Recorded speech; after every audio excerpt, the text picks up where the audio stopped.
Good afternoon, everyone. Welcome to Sabado Session Podcast. This is one of our Sheffield series, episode number 8. And we have Mr. Gavin Adin. How you doing, sir? I'm good, sir. I'm good. Grateful to be here. Thank you for having me. Mate, it's always amazing when I talk to you or when I listen to you. The insights is them ones like you take a notebook. So I'm gonna advise everyone's listening to us, get pen and paper, guys. You'll be amazed. So cool. Let me start straight into it. So, Mr. Gavin, last wild card at Sheffield, it's Gavin.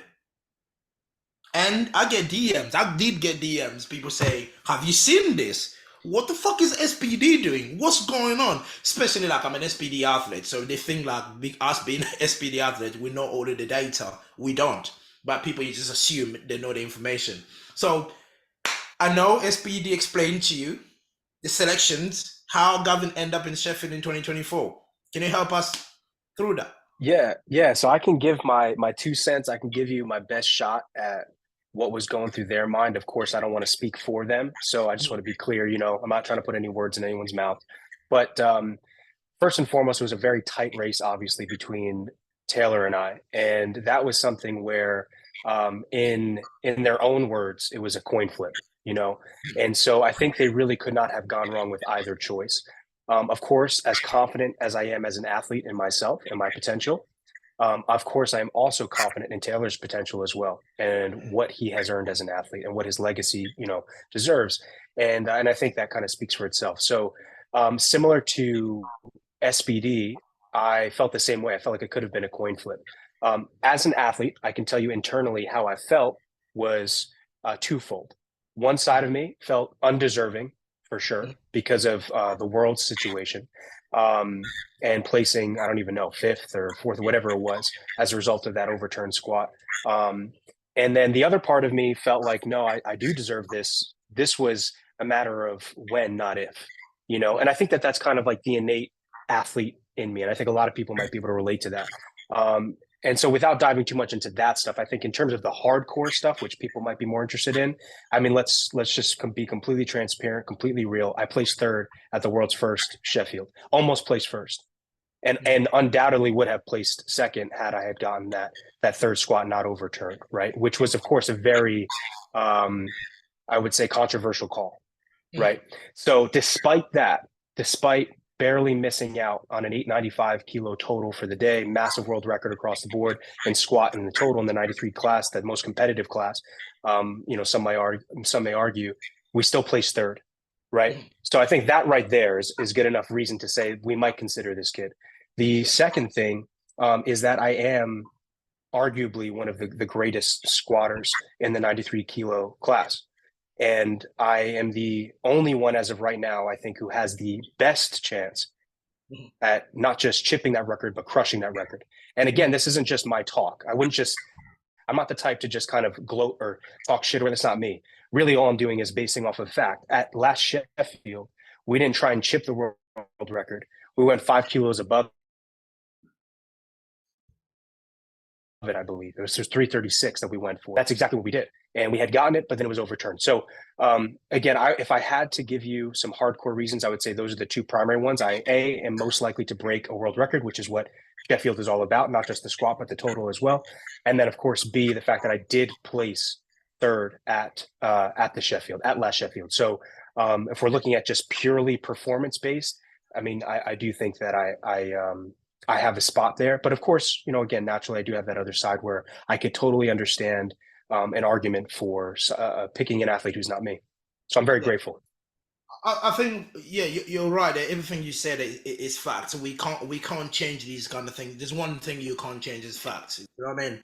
I mean, again, me when I saw the post, again, I think I'm not gonna lie. I was probably one of them ones that I'm thinking, why Gavin?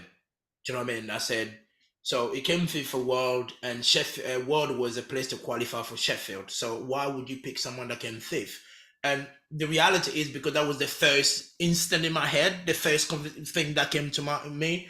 But again, what you said there, you came third at Sheffield this year. It was not just you coming third, because you could have come third with like what 800 kilo total. That doesn't really say nothing. Do you know what I mean? But you came third with 880, which is the highest total by any 93 apart from Keiko this year.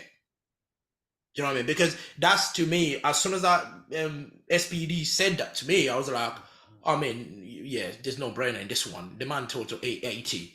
You know what I mean? And everybody has tried. No one has come close to 880. Do you know what I mean? So it's only Kaiko, and Kaiko's already had that automatic invite.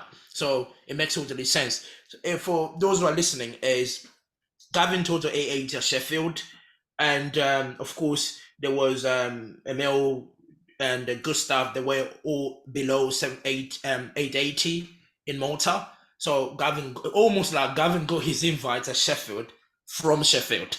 Basically, that's what happened. So yeah, thanks, mate, for clarifying that one. So yeah, bringing back to in terms of like, of course, how's training been since Malta? I know you didn't have the best day in Malta, and we spoke about it after the comp.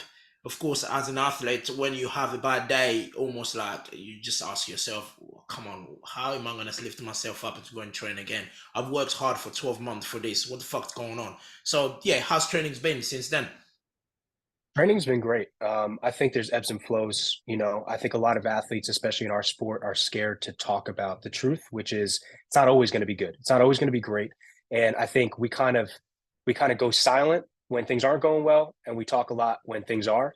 I'm the type of person where I try to be, when the highs are high, I'm here, and when the lows are low, I'm still here. I stay as even keel as I possibly can, and I run my own race. And so that has allowed me to kind of not give a fuck about how things are going. As far as I'm concerned, I have a job to do, right? So it's not about how you feel. There's a job to do. Your job is to get that job done. And so as an athlete, our job, if we were to boil it down, is execution. That is my job. Now, there are things that fall beneath that. Execution is the tip of the iceberg. Things like sleep, nutrition, stress management, obviously your training itself. All of these things, if accounted for appropriately, will help you execute to the best of your ability. But that's our job. Our job is to take care of those things. Now, going back to your question about worlds, yeah, I mean it's tough, man. I mean, look, I learned something from my failures. I never learn anything really from my wins, and that's why I've had so few wins, honestly, because I believe that I've been prepped and prepped and prepped to become the greatest to ever do it. And to be honest with you, reading a story about a champion would be really fucking boring if they never lost, if they never had to climb. And now I've been blessed enough with the opportunity to climb over and over and over again. It's hard, as you know, to make it to our level. It's harder to do that over and over and over again, never truly tasting the fruit of the seeds that you've planted, right? And so I've been faced with that over and over again. I don't have a lot. I don't really think I'm super gifted or talented or special. I think that I have what everyone else has, which is this seed of greatness within them. And the only way that you can make that grow is if you throw a little fucking dirt on it. And that means adversity. That means you gotta deal with some shit, and you have to be resilient and be willing to keep moving forward. So yeah, post world championship, of course, my mindset was, what do we need to change? What do we need to do better? And let's just go fucking do that. And then in terms of the actual day, I just think that stress management wasn't well going into that meet. I definitely was feeling the pressure a little bit, and usually I do really well with pressure. The problem is if I can't get quality sleep, then it's more and more difficult for me to manage that type of stress and that environment and that pressure. And as you know as well, because you've competed internationally a bunch, it's very difficult to manage your sleep well when you're traveling abroad, you're competing at a world championship, tons of people pulling for your attention. Obviously, if we're in the content game, for some of us, this is a business like myself. So you can't just kind of go ghost. So there's a lot of moving parts here that that have to be accounted for. And so for me, the biggest thing was not managing my sleep well enough going into that meet. And so just my recovery didn't feel great. I just didn't feel fresh. And then, I was pretty dehydrated by the time we got to deadlifts at Worlds. So I knew that just because of missing, so that third squat that we had would have put it at an 875 kilo total for the day. We would have secured our spot to Sheffield. That got overturned. And so I think just dealing with that and then pushing a little too hard on our second deadlift, not saving our gas for the third, that kind of put me in the position I was in. So, I mean, you spoke about, of course, the pressure there.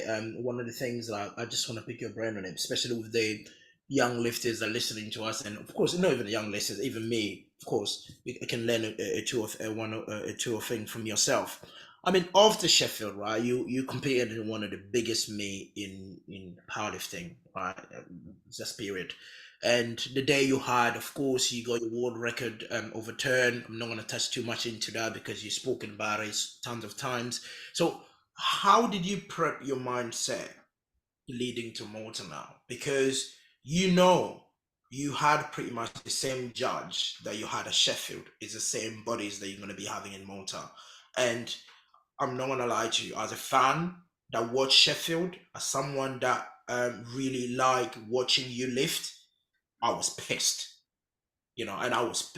This is me not being on the platform. I was that pissed because of that squat. So you going to World knowing, okay, I'm gonna have the same bastards day as a judge. How did you deal with that? Because personally, I don't know. I don't know how I'm gonna navigate that. Yeah, I think, man, it's tough. We're only human, right? So, I think it's easy to talk about things and much harder to be about things. So everything I say, take with a grain of salt, because it's not always easy for me to have this mentality. But the core of the mindset is you can either make excuses or you can make progress. And I come from a childhood and a life where, um, you know, you if you allow yourself to fall victim to circumstance, that's all you'll ever be, is a victim to circumstance. And no matter how real the reasons are, it doesn't change the reality. So if you want to change your reality, you have to physically and mentally change your reality. There is nobody that's going to do it for you. Nobody owes you anything. So if you have that mindset, it can be a little cold, and I understand that, but that's the only way you can create real progress, because the world will keep doing their thing. Whether there's politics involved or the technology sucks or whatever, that shit will always be there, and it's going to be there in every industry. So if you operate from this sense of woe is me, these guys are out to get me, and this isn't fair, and blah, blah, blah, blah, blah, how does that change the circumstance? If my goal, my outcome, my desired outcome is to win, my desired outcome is to be the best, right? How does that help me? It doesn't. If anything, it's only going to hurt me, because now I'm going with this negative mindset, this sense of doubt. And so the way that I navigate that is just understanding, like, look, the power is within my control. I simply have to continue to be stronger and be better. And I don't listen to really anyone's advice when it comes to the strategy anymore. And, oh, you should do this. I mean, I had one international level ref who refs at these IPF meets. Their advice, given my situation, was to simply go lighter on my squats. And I thought that was fucking asinine. I couldn't believe that's not what we're here to do. We're here to push our limits. We're here to be the strongest we've ever been. So if that's the answer, I don't want it. And so I refuse really to. Again, man, I run my own race. I stay in my lane. I keep doing my thing. Of course, we're going to make adjustments, physical, or, like, I guess the better word to use is tangible adjustments, to account for these things and to try and perform better. But ultimately, yeah, man, I mean, of course it's difficult. As an athlete, you train your whole life almost for 9 attempts, for one attempt at creating a legacy. And so it's almost too easy for people to take that away from you. And so, that just means you have to be that much more aggressive, that much more tenacious, that much more resilient and unwilling to just let it go and give it up for free. If you're going to take this from me, you're going to have to fucking fight for it. And that's anybody. That's competitors. That's myself. That's these judges. So yeah. So, and in dealing with the pressure and stuff, I mean, going into Worlds, my mindset was, look, I'll be honest with you. The human side was, I think it was tough in that I felt like going into Sheffield, I fixed that problem. I figured it out and I fixed that problem. And so to have hit the squat finally, because it was elusive at South Africa Worlds, I had really missed depth that time. And that time I actually truly did. But so then going into Sheffield, finally feeling like having that moment on the stage, I hit it, we did it, we overcome not just this world record, but we overcome that specific issue of mine, right? Which is the only thing that I've really had to deal with. So finally overcome that. And then, almost 5 minutes later, it felt like it was a while after that they overturned it. So then to see that happen, that was definitely defeating. And going into Worlds, of course, I was definitely concerned about that. And that's actually why I don't want to, like, rant on, but that's why I kind of messed up my opener at Worlds, because in the warm-up room, I started, like, dive bombing the squats so I can get, like, a crazy stretch reflex and just go as deep as I can. But the problem is that threw me completely off balance. So once I took that 665 or 672, whatever it is for the opener, it was super easy, but I just was off balance by the time I got to the top and lost my footing, and that kind of threw things off for the meet. So, as an athlete, you try and make adjustments. Like I said, your job is to execute, you take risks, and it is what it is. I mean, in some circumstances, you mentioned there a lot of things when you said sometimes is down to you, right? The technology, the people, whatever they don't want to change. But one thing I want to touch on is I'm always been an advocate of great standards, right? Great standards in lifting almost makes us proud because you want to be someone that lifts to standards, someone that comes in is the strongest as it ever been, and you beat that person, and you'll be proud in terms of like. It doesn't mean to me, the only way I perceive it, it don't mean I've put a lot of work into it more than that person. No, I'm just a better person on that day, and I beat the best person there. So again, at the same time, I think these kind of things, especially your squat in Sheffield, to me is more about where is the benefits to the lifter. Sometimes you gotta give the lifter the benefit of that, and that was robbed. Do you know what I mean? And that's what pissed me off, not the fact that you didn't get it or you got overturned or whatever. But what pissed me off was that. So okay, fair enough. You can do it for the judge. You can do it for the person that protests. What about the lifter then? Are you actually looking after the lifter? Because this is one of potentially like the best 93 in the history in our sport. So what are you doing to look after him? About turning his lifter down? Doesn't really make sense. So that's how I perceive. That's what made me angry because I almost felt like, so who's looking after Gavin? They're looking after Oh, the gym. absolutely. They're looking Yeah, after someone. What about you? Do you know what I yeah, mean? I agree. I agree. And the thing is too, it's in the rule book, isn't it? That the benefit of the doubt goes to the lifter. It's in Yeah. the rule book. So maybe these guys need to study a little more. I don't know. I don't know. I'm not a ref. I've never taken the test. And the other thing too, I want to make perfectly clear, it's easy for where I'm sitting. Of course, I'm biased. It's easy for where I'm sitting to point fingers, right? At these situations. But the truth of the matter is, would I be any better? I'm human too. I'm surely prone to bias. I'm surely prone to even just getting tired sitting there looking at lifters, lift after lift after lift.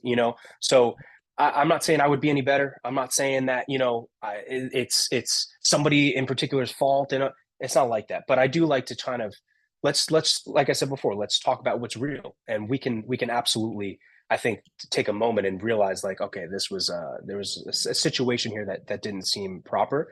But yeah, the whole situation, it is what it is, though. I mean, like I said, what are you going to do? I'm not in the business of politics. I'm not in the business. This is, to me, ultimately at the end of the day, there will always be people and entities that are trying to throw stones, take you out, maybe even who do it unintentionally. They're not even trying to. You just kind of get caught in the motion. And that's life, though. That's part of life. So again, even if it's real, even if it's true, maybe, and I'm not saying this is the case at all, but let's say those jury members are like, we hate Gavin. We don't want to see Gavin win. We don't want to see him succeed, blah, blah, blah. Even if that was the case and that was real, what does that change?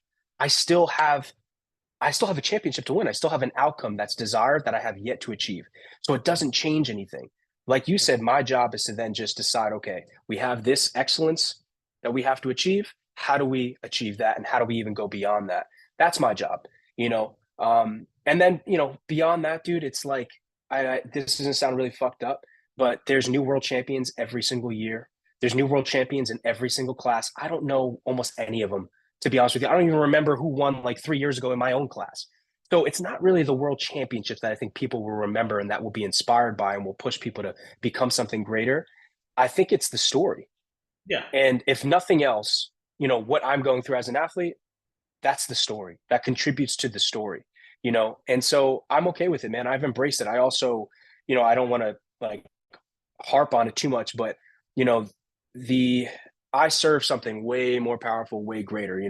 God, I'm Christian. God, for me, that's who I answer to. So, and that overcomes all. So I trust His timing. I trust His plan, and I trust myself to do the work. So everything else, man, I'm not even going to bother. I'm not going to worry about it. It's not even on my mind. Otherwise, dude, it holds you back, man. It holds you back.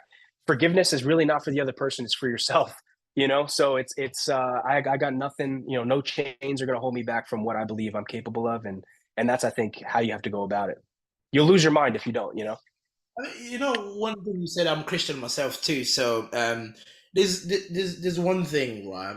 When I know people take this so lightly when they say everything happened for a reason, and sometimes you have to reflect to that. Your story, you missing those squats, those three big squats you've missed, is what made you Gavin today, right? Mm. It's what probably is helping your business grow as big as it is. If you hide them, like let me just give you a typical example. The person that went on for 4 years ago, 93s, as you said, we don't even know their names. But Gavin missed a score in Sheffield. Everybody knows about Gavin's story. Everybody knows about burning all your chips. Do you know what I mean? So Yeah. that's God line right there. So, and there's one thing I always said as well, Gavin, is what happened yesterday is history. It's for people to know. That's not for you anymore. You is tomorrow, the next Sheffield that's coming. So the rest, fuck that. Anyway, so moving on that sense in terms of like your mindset. I know you said you tried to change a lot of things, leading to Malta and of course going to Sheffield. Of course, I don't want to pick your brain in terms of every single thing you've changed. If you can just pick three things that you incorporate since all that drama, what are they? Yeah, so I think training wise, we figured out what kind of works for my bench, and for my general like ability to manage my fatigue in training for this heavier stuff. So we made some training variable adjustments there. And then also for squats, I mean, obviously depth is the primary concern. So I played around with different technique changes and such, but the only one that's able to remain consistent in order for me to like, so here's the thing, I can hit depth, but Mhm. IPF depth is a little bit different. And again, as we just discussed, if it's not like stupidly convincing, like obnoxiously convincing, then you're going to get two white lights, right? And if that's the case, then you're probably going to not get the lift. If you're me, right? Only kidding, but You're talking about someone that never got his third squat. yeah. I never got my third because that's the same thing.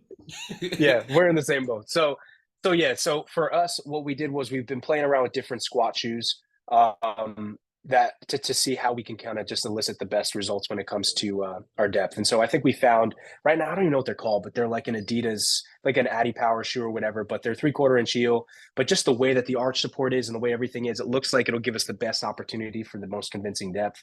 Um, and yeah, and just kind of hammering that depth in every single set, every single rep. Beyond that, I mean, everything else is just small variable changes.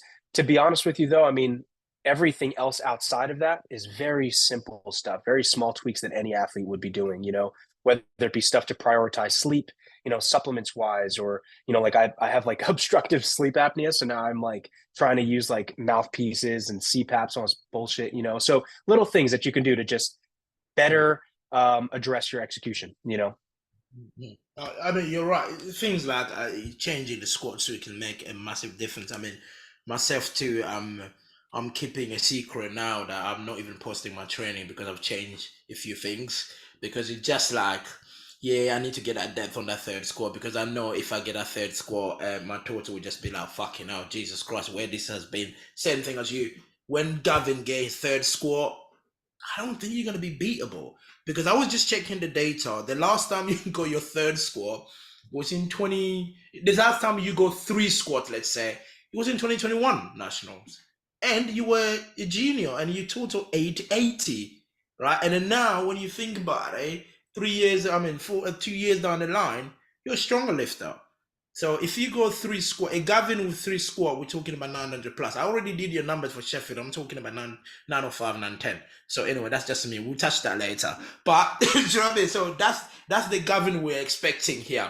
Um, so quick question on I mean you mentioned about a few variable outside. So I know you and me we share the same nutrition guide, which is the guru, Kedrick. He's been a fantastic guy, even though I hate him because he's forcing me to eat. So for people that are listening to us, high athletes like you, high tier athletes like you, in terms of like your nutrition, do you stay on track by tracking daily, or is it something you go, okay, I'll go Sheffield, is like what 6 or 8 months away, so I'm not gonna track now, and then I'll just track 4 months in, or do you actually stay letter by letter? It's just basically for our listeners. So it depends on what phase I'm in. So what I like to do now, and Kendrick absolutely helps with this, is I do mini cuts, so like body recomps, I call them. And so I usually do them after. So historically, I have two big meets a year, right? But they're almost always within a 10 to 12 week span of each other.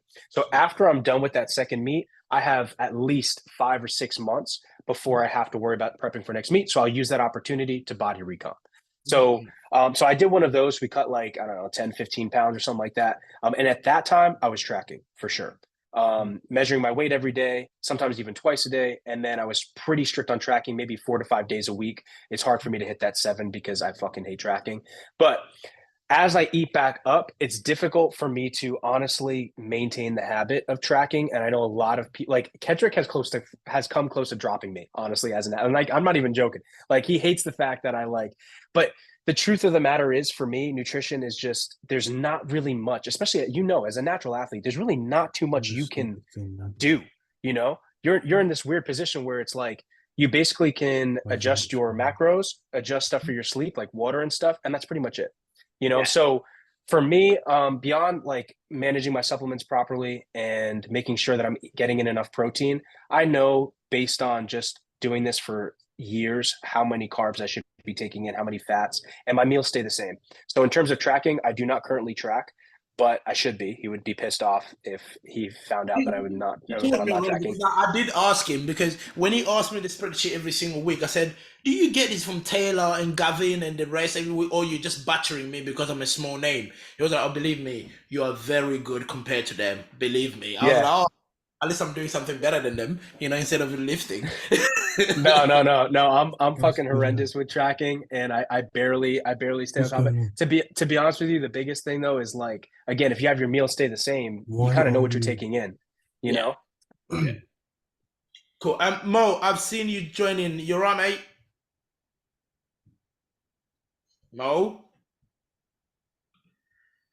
I'm gonna mute him for now. So until he's ready. Cool. Moving on. So yeah. Because again, right, I think you probably back me on this. Nutrition is really important in the sports we do, right? And my advice out there to anyone who's trying to powerlift, please, please, please, please look after your nutrition. It's really, really important to fuel your body. This is coming from someone that never used to eat. I used to function with 900 to 1500 calories a day, right? Jesus. When I Yeah, was, that's good. so I only start eating food and start looking at my nutrition after the Arnold in 2022, which was last year. So all that performance I've been putting on the platform and all of that stuff, it was literally like, yeah. And when I ate, I started eating food and I started getting the 800 totals and 820 total. That's food, what food has done. So my advice to anybody, please eat food, right? Don't just go and lift. Eat food. Don't be like me and Gavin that don't track. If you're on a track, track it. Be a good boy. So anyway, so, in terms of like again, Gavin, I know we spoke about again as I said, the last time you won three scoring was in 2021, and you total 880, and now you total 880 as well at Sheffield, but this time around you were missing one squat, which was the world record. Do you know what I was saying to the boys the other day? I was like, after listening to your KOTL episode, what you said, you want to take the world record on your second. If you do that, for you to keep this story going, David, just load a number that is so stupid on the third and miss it. Mm. This continue. Because you got your That's not a five bad idea. you got your 5 grand on your second. On your third, lowers 350 or 360, just miss it. The story continue. The, the beautiful thing though is imagine if I load 350, 360 and I get it. Oh, that's the problem. That is the problem, and that means you might not be invited to Sheffield anymore, mate, because doing that, we can't be doing that. So, in terms of like numbers, so what specific record are you expecting to go for at Sheffield? I mean, to be honest with you, I kind of look at I don't really care about like winning or like it just never motivated me. And even like with worlds, like winning doesn't motivate me, just being the best kind of does, if that makes sense. And then same thing like for Sheffield. So for me, it's not necessarily like the records or anything like that. I think it's more so just pushing my body to its limit and then trying to see just a little bit, how much further than that limit can I go, essentially. So for Sheffield, I mean, of course, it'd be great to break the squat record. I would love, really, I'm gunning to annihilate the total record, of course, as anybody else would. But yeah, I mean that's probably the two that I would be most focused on. I don't even really know what the other records are. But yeah, for me though, dude, like I genuinely am not thinking, like when I said I would take the squat world record on my second, it's only because I'm bored. Like I genuinely am bored. There's no reason for me to pace myself. Like, why am I even doing this anymore? You know? So like for me, the only way to get myself excited is to threaten my own ecosystem. And the only way that I can do that is by saying, all right, motherfucker, like you want to be the strongest. Let's do it. Let's put our money where our mouth is and show up and load it. You know, just fucking load it. And that's what I plan to do. So the only way that I can really do that and justify it, considering how previous meets went, is to take that world record on the second. And then basically go from there to, you know, wherever we're at, whether it's well, I don't know, in kilos, I guess it would be like anywhere between like, you know, 335 to 345, you know, whatever's there. So when we saying taking a world record for seconds, that means chipping it, right? 331.5. Yeah, I mean, there is another lifter who I believe could potentially is in contention for that squat world record, and he is really really strong. I just saw his Sheffield video actually. If people haven't seen it, they should definitely check it out. I'm completely blanking on his name. I met him though at Malta, and I apologize because I should remember his name, but I'm completely blanking. The, I'm the, the horrible with brother, names. the brother from Guyana. Yes. Very strong gentleman, and I believe he is definitely in contention for that squat record. So, you know, I don't know his game plan. His training looks good. I mean, I don't really follow people's training and stuff, but I have seen some of his stuff. Um, and so it's very possible that I'll have to, you know, battle it out with him, you know, for a squat world record. So, I mean, nonetheless, like for me, I won't feel accomplished going home, or it won't matter to me if I walk home feeling like, fuck, man, like he took that squat world record for me. That doesn't bother me. What would bother me is if I, let's say, took 735 and that was my best. So let's just say like 331 ish or whatever. If I walk away with that knowing I had 335 or 340, right? Mm-hmm. That's what would bother me way more, you know. So the records, and like I said, dude, like who the fuck even remembers this shit? Nobody really remembers. It's cool in the moment, you know. It'll probably get broken next year by somebody else. So like to me, that stuff doesn't motivate me. What drives me is genuinely pushing my body to its limit and seeing just how great I can be. The benefit is, I believe that when you do that and you believe in yourself to that degree, if you give your best and you accomplish your best, you'll probably end up being the best. Yeah, I mean, you mentioned about, of course, me. I always said, I mean, this is might sound a little bit controversial to a lot of people. I don't chase for win and success. I put the work in, and success come to me. Do you know what I mean? I do not chase it. So I put the work in, and I know it will come to me. It's almost like it become a variable in my journey. It does. It's not a goal. I say because there's a lot of things. I mean, no offense to you, Americans. There's a lot of things about Americans thinking, okay, I'm the best. I want to be a world champion. No one is close to me. Whatever I'm doing in my gym and squatting, bloody from like an Eiffel Tower and all that shit, and I'm thinking no one can come. The reality is, if you put in the hard work, believe in your hard work, and expect success to come to you, right? There's no point talking about how much you want it because how much you want to end up hurting yourself. You again, you might end up being like whatever you went to Sheffield, whatever you went through a Sheffield, or whatever you went through a Malta, and you're just thinking, what the fuck am I doing this for? You know what I mean? I really believe I got that score and it just got turned down, so I might just give up because you've been chasing it so much. But when you put the work into it, everything we touch here in terms of the variable you've changed, all of that will come. And I really believe a 335, 340 score in Gavin would not be a problem come Sheffield in February. I really believe that because you put in the work in. And I know we did I had touch a that. quick question though. I had a very quick question, just to Oh, chip mate. in here, right? Can you hear me fine, by the way? Mhm. Yes, sir. Yeah. Yes. So Gavin, I've been listening to a few of your podcasts. Obviously, you've done the one with KOTL recently, and I followed your journey from a while. Like, I know how you were talking about you followed Russ. I followed you from the OG days. The first time you popped on the scene, and everyone's talking, "Who the hell is this guy?" And you're doing your whole drama with Joey Flex about making calls and trying to overturn lifts and everything, right? When you started off, you were, and this is in relation to your squat, by the way, and the statement you made where you said you're going to take the world record on your second attempt, right? When you started, you were very fresh on the block and you were very, I don't care about what anyone else is doing. I'm here to be the strongest. I'm here to be the best. I don't need a handler. Like a handler doesn't matter. Like the strongest guy who wins. And obviously, we saw you transition into the lift that then now became a handler lifter. You know, you were trying to reach out to Matt Gary. You were trying to have a game plan. You would rather than just be the strongest. You were trying to play the game of powerlifting. And unfortunately, it seems like that has maybe from the outside looking in, it might seem like that's bitten you. because obviously it feels like that's not who you are naturally. And I can see you starting to return back to your original version where you're like, you know what, fuck these guys. I don't care. If it's the world record, whether it's second, whether it's third, I don't give it. If I could take it as an opener, I'll take it as an opener, honestly. So I want you to just talk on that journey. Where are you now mentally in relation to powerlifting, game planning, world records, and like where you sitting at right now? Yeah, I mean, really, dude, I mean, that's a beautiful question. That's probably one of the greatest questions I've gotten in the sport.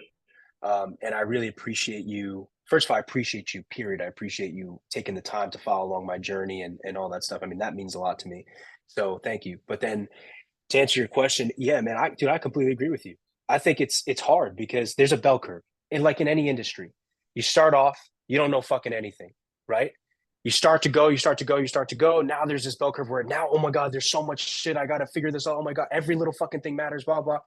And then after some time, you start to go back to basically, yeah, I know it, but I don't care. So you end up on the same level as you did when you started. It's that same peace of mind almost. And everything slows down for you. And you have to go through some shit to get there. I drank the Kool-Aid for a little while, as I said on the King of the List podcast, and it's no disrespect to the strategists and the optimalists and the people who truly do believe that there's a game, and also that's totally fine. And I believe you can absolutely argue that that's real. It's just not real for me. You're absolutely right. I've never performed well when I've had those conditions. Listen, I'm going to be very real with everyone who listens to this. I've had some of the best handlers you can possibly get in powerlifting. And not like it's because I have special access. I paid them. It's specifically because we're at the international level. They are the best in the business. Rory Lynch, right? I mean, dude, I've had Kamesi on. I consulted with Matt Gary going to this previous world championship. I mean, like I've really gone above and beyond. I mean, so I've had it. I've done it. It's not me. It's not how I like to play. And to be honest with you, what really I think so there's two things, if I'm going to be transparent, two things that brought me back to the realization of exactly what you just said. The very first thing was, of course, this inherent reality that I'm not performing well anymore. I don't feel like myself. With that means your handler, right? My handlers are not those types of handlers are not the type to give you confidence, believe in you, hype you up, gas you up. They don't do that. Their job is numbers. They're very specific, very strategic. So you don't get that energy from them. I'm somebody who thrives off of that type of energy. I come from a sports background. So for me, it's less about like, okay, we're going to do this and then do this. It's like, yo, motherfucker, like he's trying to take your food. Like, what are you going to do about that? That's what I need. I need people who can bring that fucking heat. And so that's number one. Number two was an actual moment. And I feel bad because I'm a friend of his. I don't want to put him on blast, but I got to be real. So at Worlds in Malta, we had a call to make going into our second attempt, right? We had a game plan. I missed the first because of a balance issue. Mm-hmm. I knew the strength was there. We were supposed to take like 728 or whatever it was, 715 maybe. So whatever that is, that's like 320, two and a half. Yeah, something like that, right? Arian decided to go against what I said and have me take 310, right? So ultimately, that third squat gets overturned, which was like 325 or something like that. Yeah. So we ended up with only 310. Some people may look at that and say, but Gav, you could have bombed out. You could have whatever. My response is, what the fuck is the difference between bombing out and placing fifth at a world championship? What's the difference between bombing out and placing second? It's the same fucking thing. If you're not first, you're last. And I don't mean that in like a horrible, shitty way. It's no disrespect. But none of us show up to be anything but second. If that's the case, go get a participation trophy. You can buy it from the dollar store. You don't show up. You don't work as hard as you do to be second. You don't. So anything other than first, in my opinion, anything other than your best is a shit show, is not worth it. So my job, and that's why my mantra is burn your ships. My job is to give everything, because I know if I give everything, at the very least, I've done my best. And chances are, like I said, if I've done my best, I will have been the best as well. So because of that call that Arian had made, and I felt, dude, I walked out onto that platform, saw 310, and I literally looked back. I was like, why does it say 310? And I had to take it. And that, what is that a sign of? Is that a sign of strategic thinking, or is that a sign of a handler who doesn't believe in me? To me, I would argue the latter, right? If you believe in me, if you believe in my training, believe in my strength, You're gonna fucking do what I said. And it's not like, oh, I'm the boss, you gotta do what I say. It's not like that. But we're a team. We have a desired outcome. We need to be on the same page. But ultimately, I put in the work to be here. I made the sacrifices. I bled. I paid for years. You didn't fucking do that, respectfully, right? So if I say you have to do, and then that way, if it fucked, dude, if I bombed out, that's my shit to swallow, right? That's my food to eat. I have to own that. It's very difficult to own decisions and the outcomes of decisions that you did not make, right? And that's the shitty part. I would much rather deal with the outcome of, fuck, man, Sheffield, I went for the world record on my second. It is what it is. Didn't get it. Didn't get the third. And I'm stuck with my opener. Would much rather deal with that than deal with like a situation similar to like last Sheffield, right? You know, or last Worlds, I mean. So that's kind of my perspective. Hopefully that answers your question. But yeah, man, I completely agree. It's a very interesting point you mentioned, because I felt like it's something I can relate to, because IPF4, it's funny enough, Malta was the general shit show for a few people. I had a situation where I was cramping. Sorry? So don't name on Malta performance, right? Just carry on. No, but I was cramping, so I don't know. There's a difference. I can experience what you experience, but I took it a different way. And it was hard to own that moment. So what happened was squats went okay. It was a general shit show for all the 105s apart from mandatory. Bench was okay, bench was good, and then I started cramping aggressively on deadlifts, which meant I missed my opener. Right, so there was a slight increase in my second attempt, got that, and I felt like I was, hey, I've been cramping since warm-ups. I've made it to the second attempt. Give me my opportunity to pull for a third or second position, right? That opportunity was taken out of my hands by the handlers, and they made a call to pull for fifth, which was why I came. So it was 352, which is something I felt I could do with one leg in the gym, right? Even though I was cramping, I was in the mode of burn your ships. I've died for like 3 months. Give me the opportunity to pull for it. But I think in that moment, I was very angry, to be honest with you, like being open. But then I kind of internalized and became disappointed in myself and the fact that there was no confidence from the handlers. I couldn't inspire the confidence in the handlers to let me go for it. So I took that personally as a disappointment on my half, and it was me not being up to standard in the moment.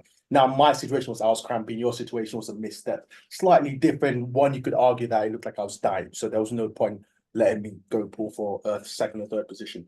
But that feeling and that irritation of not being in control, which a lot of people experience at Worlds, can be rough. And I can see how you've taken it your way, and I can also see how some people might internalize that and look at it as a disappointment on themselves to step up next time. So I don't know what you think about that. I got a question. I mean, I completely agree. Yeah, go ahead, Jones. You know, before you answer to what one more said, right? Just add on top of that is, do you guys, as top, of course, the level we all are here is like top level because we've done world. What would you say in terms of like us having a say in those decisions? Is this something have to be prominent, or is something we just always have to leave to the handlers? Well, that's a conversation you have before the meet, right? So you make that very clear. It's like, listen, this is our game plan. We're going to stick to this as best as possible. If things go to shit, you listen to me. If things go to shit, maybe I listen to you. But that decision has to be made prior to, right? And everyone is in agreement. A lot of lifters, and including myself, man, I've gotten caught in this trap where I trust you, you know, do your thing. Okay. Again, we're in a very unique sport where you only get 9 attempts. You don't get 16 games a season. You don't get, 50 plays a game. You don't. You get fucking 9. And only really 3 of them are what's going to build that massive total. So, when you really play the odds, it's like, okay, so who do you want to hold the pen when writing your story? And the downside is if you allow somebody else to, you can't blame them. You can only blame yourself. Ultimately, even though, look, I don't blame Arian for that decision. I think he was being the best handler he could be. Number 1. Number 2, he's doing what he knew. Number 3, I hired him. So who's the one to blame, right? Maybe I didn't make it clear enough. Maybe I didn't even mention it that like, hey, dude, if it comes to it, I want to be able to make that final call on our numbers, right? Maybe I just did a poor job of doing that. Or let's take it even a step further. I mean, what if I had told him, hey, dude, I completely trust you. Whatever you want to do, it's fine. I can't bitch about his decision later because I said that I trusted him. He was just doing what he was told, So yeah, I think that it's Obviously, look, I think that you have those conversations prior to, but more importantly, you come to know yourself. What do you need as an athlete? Stop fucking looking at all these other athletes and what works for them. And oh, Russ does this, and Anatoly does this, and fuck, like respectfully, fuck them all. You're different. And the thing that's been hard for me to even come to is, I rose to a level in this sport pretty quick, and so I'm kind of playing catch up mentally. Where I have kind of imposter syndrome. To me, it's like I'm not fucking special, bro. I'm kind of weak, honestly. Like I look at myself compared to other athletes, I look at my accolades, and I'm like, dude, I'm fucking nothing. Like I really am nothing. So to me, it's like I don't know. I really don't know the best answer. And so it's been a journey for me to find like, okay, what's going to work best for me? How am I going to get the best results? And that's something that like, again, if you have those conversations with yourself prior to these situations, that's important. You have to decide for yourself. Like Mo's got to decide. It means more to me that I do what I truly believe than for me to do what seems best. Whereas for Jurgens, that may be like, nah, it means more to me for us to be strategic and do what's best as opposed to what I feel is best. You know what I mean? Yeah, I relate to that 100%. Yeah. I mean, again, I know we touched on a lot of things in terms of like, of course, the experience we all had on the platform and all of that. I mean, bringing back to the Sheffield environment, Gavin, there's one thing I forgot to ask when we started this in terms of like your experience from last year Sheffield, because again, you were apart from, of course, I'm gonna be biased here. I'm sorry what you American think. I think Mo was the most entertaining lifter on that platform. What are you on about, man? What's your agenda against Americans? I love how you go, I've got nothing against don't have, Americans, but I don't have agendas against American. Mo went to pull a world record that was probably the longest in RPF man, history. let's just skip this because he's chatting shit. Let's be honest. These man has been making jokes about me for the last year about this 391. He said, word of mouth, he said when he saw 391, he went to the bar to get a drink. Yes, I did. Because, I didn't want it to watch break his back. But anyway, he tried that. So to me, I'll be biased there. He was probably, of course, the most electrifying man. I'm going to call The Rock Johnson there. The most electrifying lifter on that platform. So you came second, in my opinion. So what was your experience in terms of like, because you've done a lot of great meets, you know what I mean? Especially in that other fed that we can't talk about. You've done an amazing meet there. So in terms of Sheffield, what was your experience? Can you share that with me just like for a few seconds for people to understand how Gavin felt? Because a lot of people start calling you Sean Paul because of your hair. Do you know what I mean? What was your experience at? Hey man, all publicity is good publicity. You know what I mean? It's good for the business. No, I mean, it was unreal. Obviously, Sheffield is. It was. I think Mo would agree. Like it was. It was insane. I think the best way to describe it is, you train your whole life, and a lot of it people don't get to see. People can't appreciate. A lot of it goes without applause, and then you get to the meet, and a lot of times, even the meet, it goes without applause. Nobody's there. Nobody really cares. Elevator music playing. It's in a hotel. But this was different. This, you trained, you prepped, you gave everything, and you got your reward. And your reward was the energy that you received, right? Mm-hmm. So you come up quite literally in an elevator, then you walk up to the booth, the table where you give your numbers and all that shit. You're sitting there, platform ready, you walk out, fucking 2,000 people. Everybody's cheering. The music, I mean, the lights, everything. It just creates an energy that you can't help get with, And so it was phenomenal. It was unreal, and honestly, dude, like I genuinely felt at peace during that meet. I felt chill. I felt like I was training at my home gym, man. Like it was just long enough for me to be able to recover between lifts and stuff like that. Whereas worlds, I've always found that by deadlifts, like I'm destroyed, like I'm dehydrated, I'm whatever. But this was different.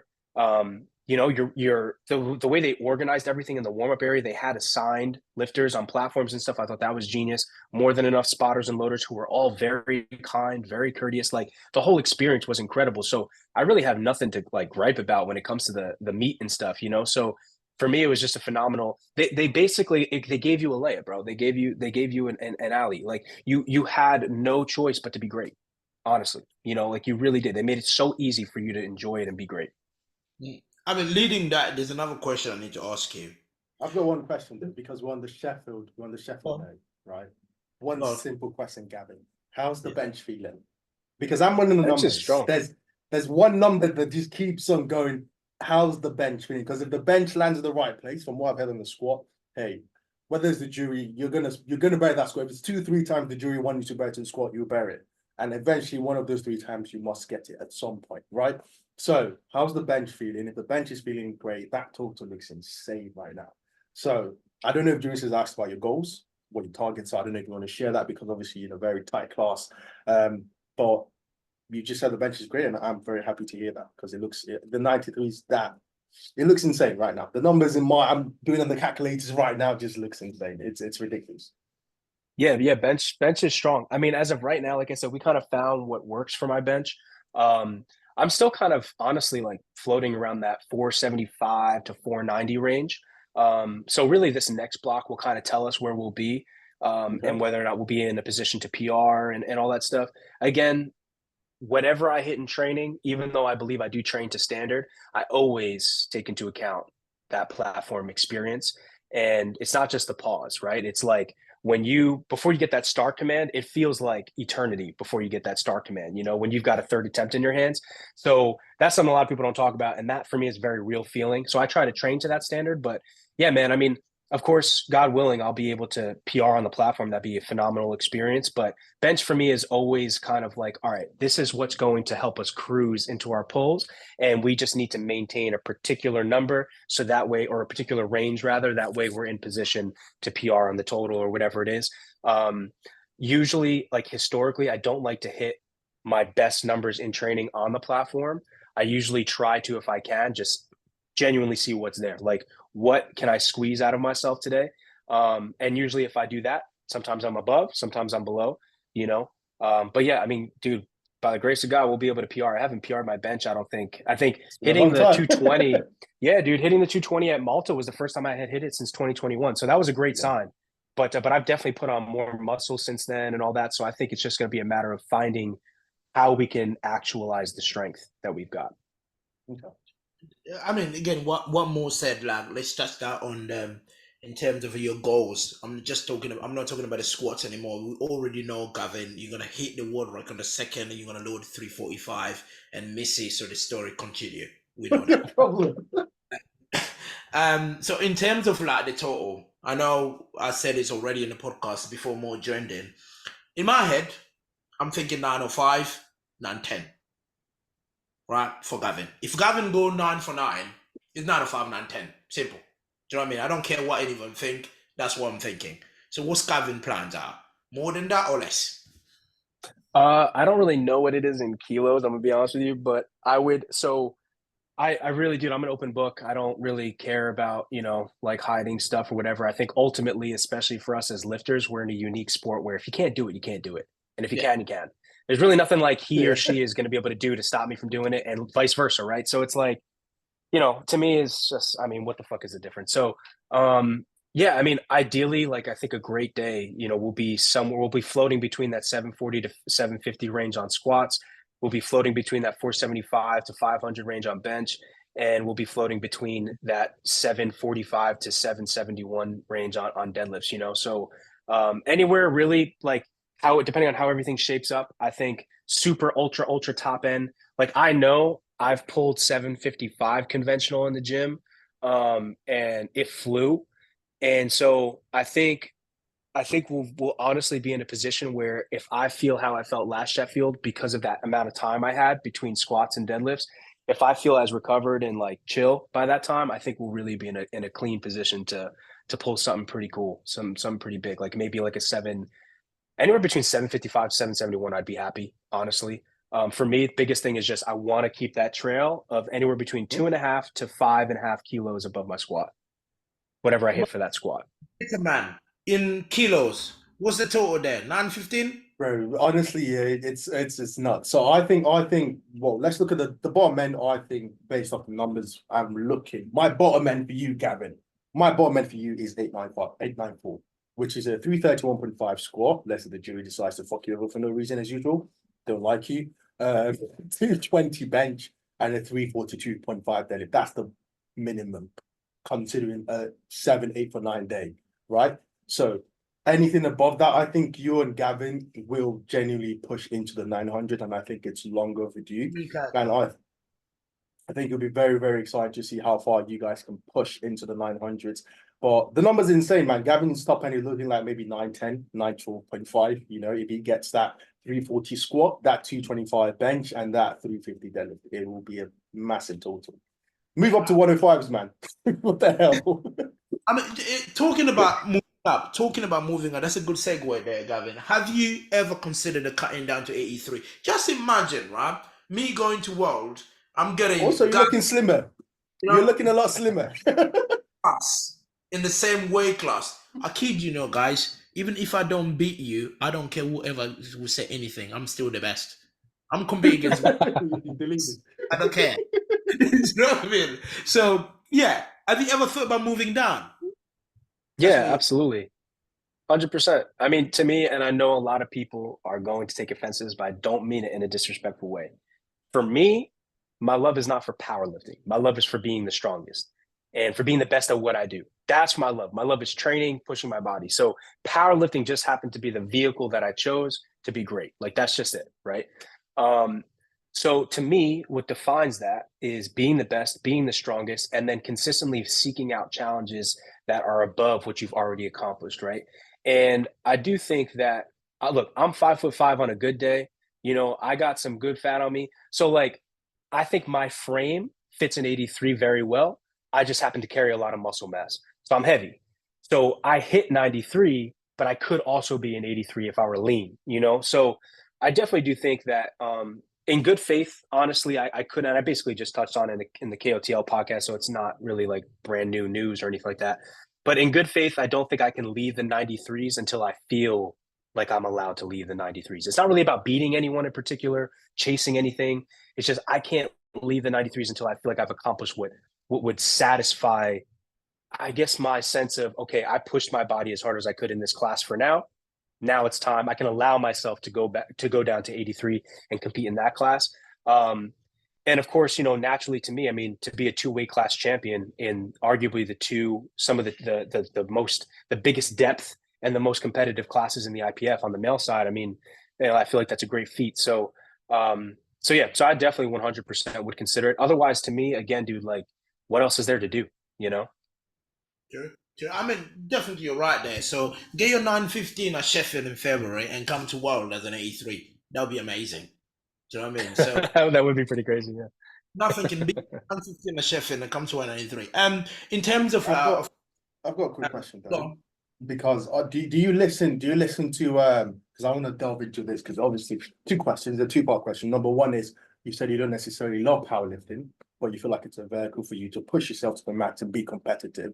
And the second one is like, you feel like you would leave the weight class or progress out the weight class once you feel like you've reached the goal, a target. I don't know if you follow, because I know you're very into motivation, but honestly, you're naturally a motivational speaker yourself. But do you listen to Chris Williamson, who's a podcaster? Mm-hmm. Right. Yeah. So he's done one with I can't remember the name of it. What's his name? Alex Hormozy. Mm-hmm. You know those two individuals. So there's a podcast where they're basically talking about some people have a target, and when they get to the target, they realize that's not what actually makes them happy.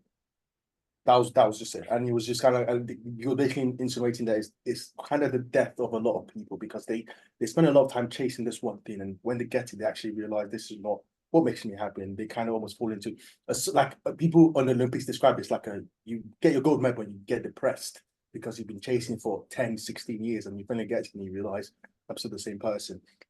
So how do you feel that would impact you? Because you were close, like 2021 USPO Nationals, you were like a lion chasing an antelope. You bit the leg. You just escaped your mouth, and Gavin beat you by what, 0.51 kilo, and you've been chasing that performance for 2-3 years now, right? Do you feel like if you get to that winning the championships or winning Sheffield or wherever you want to win, do you feel like your motivation to keep on powerlifting will suddenly drop because you don't necessarily love the sport, you love the grind and the, I guess you could say, the accolades that come with the sport? Yeah, that's a great question. So actually, it's because of that, because I don't love the sport and I love the grind, that I'll always be driven and motivated. Because it doesn't matter what I achieve and what comes my way. To be honest with you, I mean, I get more demotivated from coming so close and then losing over and over again, because that's how the burnout happens. So the mental burnout for me is not working too hard. That doesn't exist. I find meaning in my work, as all of us do. But the mental burnout for me comes when you fail too much, not when you work too much. When you work your ass off and consistently fail over and over and over again, at some point you start to question things, right? And I am absolutely, I'll never sit here and be like, oh, I'm never afraid. Oh, I never doubt myself. That's bullshit. 100%. It's a daily battle. That voice is always there. And sometimes, so there's two wolves in you, right? There's light and dark. The one that wins is the one you feed. So sometimes I feed the negative one. Sometimes I feed the positive one. It's just kind of nature. So for me, don't get me wrong, I have goals, absolutely, but I actually kind of experienced that post meet depression when I had won Junior Worlds in Sweden, and I hadn't had like the best performance that meet. I still won by quite a bit, and so for me, coming off that performance, I was like, all right, I did what I had set out to, which was to become a world champion, right? Obviously, at the time, I was a junior, so it meant a lot to me. Looking back, obviously, it's Junior Worlds. We don't usually think about Junior Worlds the way we do about Open, but still, for me, it was like, okay, I accomplished what I had set out to. Dude, like after that meet, I was like, what do I do now? Like, I feel like, what the fuck is the point? Like, nothing in your life changes. You know what I mean? So, like, for me, I started to realize my love comes from the grind, comes from the process, comes from the pursuit. And the other thing, too, and this is kind of a twofold answer, is I'm grateful. I'm grateful, man. I've got a loving family. I've got two healthy parents that are still in my life, that are still together, right? I've got three younger siblings. I got food. I got a home.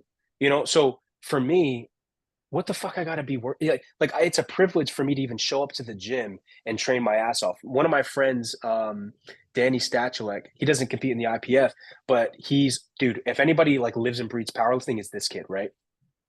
He will die under the barbell. He's one of those guys. And so he had this crazy motorcycle accident a few years ago and completely broke his femur, like straight in half, like massive, massive recovery process. Fast forward, because he's tenacious and he's driven, he's now totaling more than he was before the accident, right?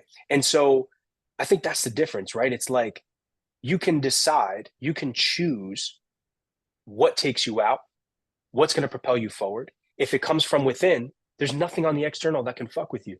Nothing, right? If it comes from within, if you are externally driven, externally motivated, yeah, you can run into some issues. But I think that's the difference. I think, if you can find it within you to keep going and to keep pushing, I mean, what's ever going to stop you besides death itself? So so hopefully that answers your question. But yeah, I mean, like I said, man, winning does not motivate me. Even like Sheffield, competing at Sheffield, I'm honored, I'm grateful, but I don't think in my head like, oh my God, I'm so excited to compete at Sheffield. Bro, I fucking squat, bench, and deadlift every fucking day of my life. You know how boring this shit is? So like it's the same exact thing. That was my second question, because I can relate to the grind. And I think a lot of people don't understand. I'm a gym crackhead. I love the smell of plates. You can leave me in a fucking gym. I don't care. I don't need people. I literally just did an SBD session by myself in the gym. Cold ice, off a train, went there. I loved it. Every single second of it. Right. I'm that kind of person. But I also enjoy I also love powerlifting because it gives me, I love training hard, but powerlifting allows me to gamify the training itself. I enjoy the little micro adjustments. I enjoy, okay, fuck, I need to figure out my technique today. I need to figure out how to squat better. Well, I'm just going to push really hard through the set. So there are aspects in powerlifting where, because I'm a natural grinder, or I enjoy the gym life and the athletic life in general, powerlifting gives me an avenue to explore those things. And because of that, I love the sport. So I guess I kind of struggle. I guess I'm trying to really understand because you also coach, right? You make powerlifting content, you go to the gym and you do this boring 3 movements year after year, sets after sets, right? So surely there must be an aspect. I know the sporting and being being a hard worker is there, but surely there must be an aspect where you enjoy certain aspects of powerlifting that keep you in the sport, especially doing those tough movements where you feel like you're not making progress. Yeah, it's the sweat. It's the sweat. It's the reality that push-ups don't cost a penny. If you want to change your life, I do believe fitness to be one of the best ways, if not the best way to do it. And there's I don't know a single person that has not benefited from trying to push themselves in or outside of the gym physically, right? And so I genuinely think that it's food for the soul, you know. So because I believe so much, dude, I love training. I love training. I love the pump. I love testing myself when it comes to my heavy lifts. I love pushing myself. The art of the sport can be interesting, but powerlifting itself, to me, the competition, like the way things are run, especially in the IPF and stuff, it's like, you know, it's okay, it's fine, you know, I do it. But to me, it's everything else that it represents. It's this idea that I have something I can pursue, I can build towards that will define me as great in my terms. I can choose to say, bro, basically when I started powerlifting, it was purely because I wanted to make something of myself. I was training my ass off. And I was like, what the fuck is this for? Just to like look pretty? Like I'm working my ass off. I have nothing to show for it. And I'm obviously very passionate about it. I can inspire people through it. You know, I looked up to guys like Arnold and stuff. So for me, it was like, what do I do with this? And so I chose powerlifting. That was it, because it was the one thing that gave me a metric to measure my work against. That's it. It's just a metric. That's why, for example, I get so defeated if it's something like that third attempt at Sheffield, because that's my work not really being reflected in a positive, in the light that I believe it's deserving of, right? And so yeah, so for me, man, it's just the work, man. I fall in love with the work. I fall in love with the grind. The difference is I'm not trying to be the best powerlifter. I'm trying to be the best Gavin. And I believe that if I can achieve that, I would ultimately end up being the best powerlifter in the process. The difference is I can take that process and replicate that in every other industry. So whatever it took for me to become the best at what I do here, I can take that, apply it to acting, apply it to music, apply it to entrepreneurship, apply it to whatever the fuck I want, right? Because it's the character, it's the principles, it's the habits and the lifestyle that you develop as a great champion that then can be replicated. I mean, yeah. that's what you just said. More, go on. You want to finish off? No, no, I was just gonna say I think it's interesting because I feel like you're meathead, man. You're jacked. And people also tell me I'm kind of jacked, right? And I think we have similarities. And also Julius is kind of jacked, but he doesn't like the accessories, so he doesn't qualify. Right. It's a bit weird. I think he's just a weird guy who likes numbers. But I think I can see the similarities in the things you say, and like the passion, the loving the work, loving the ethic, the sweat, the blood, the grind, and everything. But I feel like there's like there's a point where it just diverges. And obviously I've come to, so it's interesting because when you were defining what you love about powerlifting, right? You mentioned the federation, you mentioned, I guess, community a bit, you mentioned the IPF. And I don't put those in powerlifting. Like I don't care about the IPF. I don't care about, honestly, I don't care about powerlifting community. I'm sorry to say this, but if there's 100 people there, there's one person there, it doesn't make any sense to me because I enjoy working out. I will powerlift because it's something I enjoy. But I isolate that, I guess my definition of, what is your definition of what powerlifting is? We're kind of very, we're getting deep, but what's your definition of powerlifting? Because mine is just the sport itself and chasing that progression, you know, chasing the numbers, chasing the increments day after day, year after year. So what's your definition of powerlifting? Yeah, so I think obviously it kind of depends on how subjective you want to be, right? So for me, if I'm giving you almost like a textbook definition, I do think you have to compete to be considered a power lifter. No different than you kind of have to play in a league to be considered a basketball player, right? So for me, I do believe that the definition entails something along the lines of competing in organized powerlifting competitions, organized/recognized, right? Whether or not you train like one, completely up to you. If you want to show up at your best or not your best, that's completely up to you. So just the act of competing consistently in powerlifting, I think, would define you as a powerlifter. Now, the more subjective side of the definition, I think that's when you start to look at the lifestyle. Do you live like a powerlifter? Do you train like a powerlifter? Right? You can't help it. But when you dive into anything, powerlifting, art, anything, you start to learn the craft. It's just what it is. It comes with the territory. So I've come to know and enjoy and appreciate powerlifting in all its forms because I've had to. It's art. It's the art of the craft. For me, I've also really enjoyed strength. Like I've loved the idea of becoming the strongest version of yourself and what that looks like, what that means, what you have to do. Like you actually have to present a stimulus to your body that forces it to grow for you to get stronger. That's fucking sick. Like that's insane, right? So conceptually, you put that into practice now, I mean, your life becomes completely different. You literally become stronger. That's cool, right? So for me, if you to look at the subjective side of powerlifting, I think, of course, anybody could be a powerlifter. But I do think that in terms of like let's say the sport itself, yeah, it's just consistently competing, And so for me, as much as I'm okay with saying it now, like, yeah, I'm a power lifter and stuff like that, but I never looked at myself as that because I never really, like you, I never really cared too much about like the competitions and stuff. It was more so just about becoming the strongest and the best version of myself. The competition is just the metric. It's just the thing I have to use to measure myself. Right.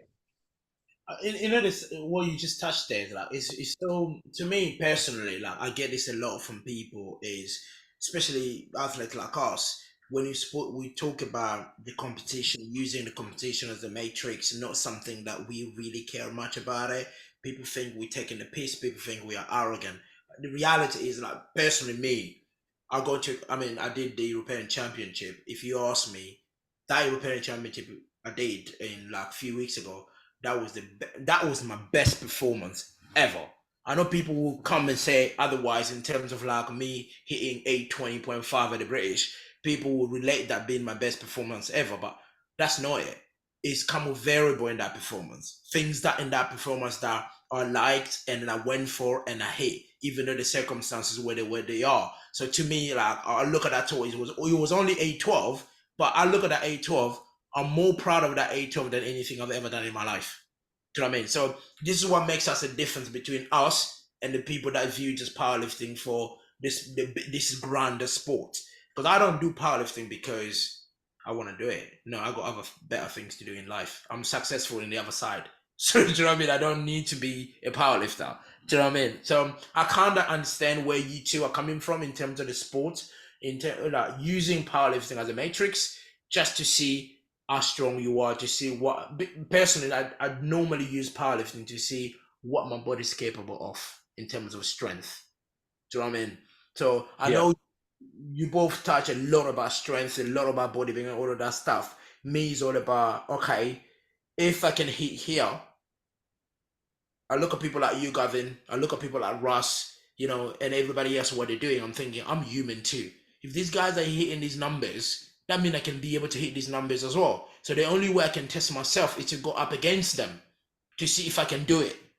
Do you know what I mean? So I'm using that to see, push myself to see what I'm capable of, but not so much about, oh, I want to do this because I want to win against Gavin, or I want to win against Rush, or I want to win this. No, win or lose, it doesn't matter.